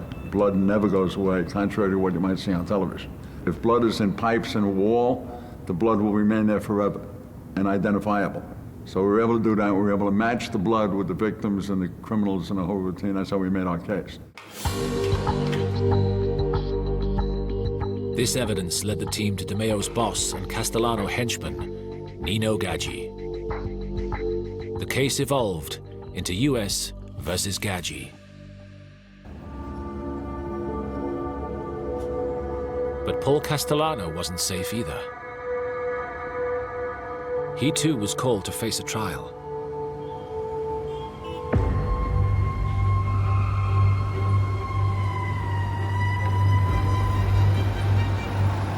As the jury took a 2-week recess at Christmas 1985, Castellano headed out for a steak with a loyal associate.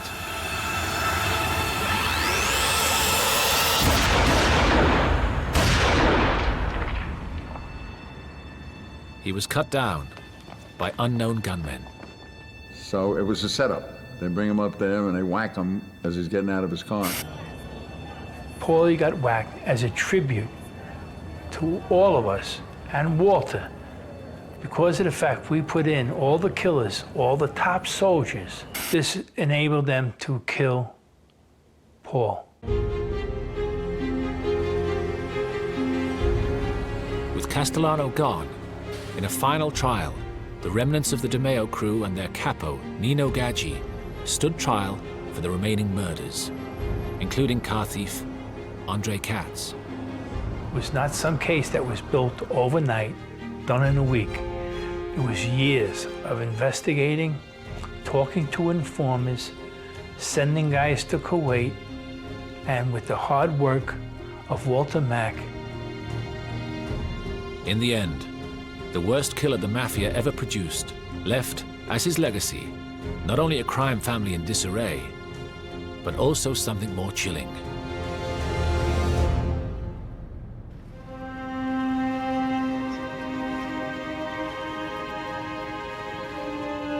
Only a fraction of his murders had ever been solved. The truth is, we will never know the real number. Roy bragged about 150 individuals, and I would say we're somewhere between 150 to 200 is probably an accurate number. I think Roy was extremely efficient and vicious in protecting his turf. We had people calling us, about their daughter that disappeared, who, hang out at the bars or stuff like that, and as to which we had no information. As far as giving victims justice, that's kind of nebulous. How can you ever accomplish that? I'm of the school thinking that there is no such thing as closure for the families of victims. Roy DeMeo was as guilty of serial killing as any serial killer. Not only did he kill them, he cut their bodies up and defamed them and their humanity forever. This was a vicious, evil human being. If you could call him a human being, I wouldn't even call him that.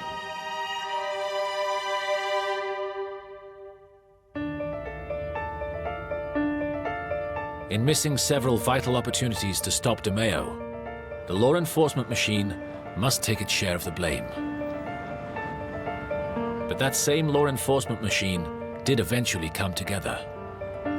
Yet the overriding question remains, could it have done so sooner and found answers for the families of his victims?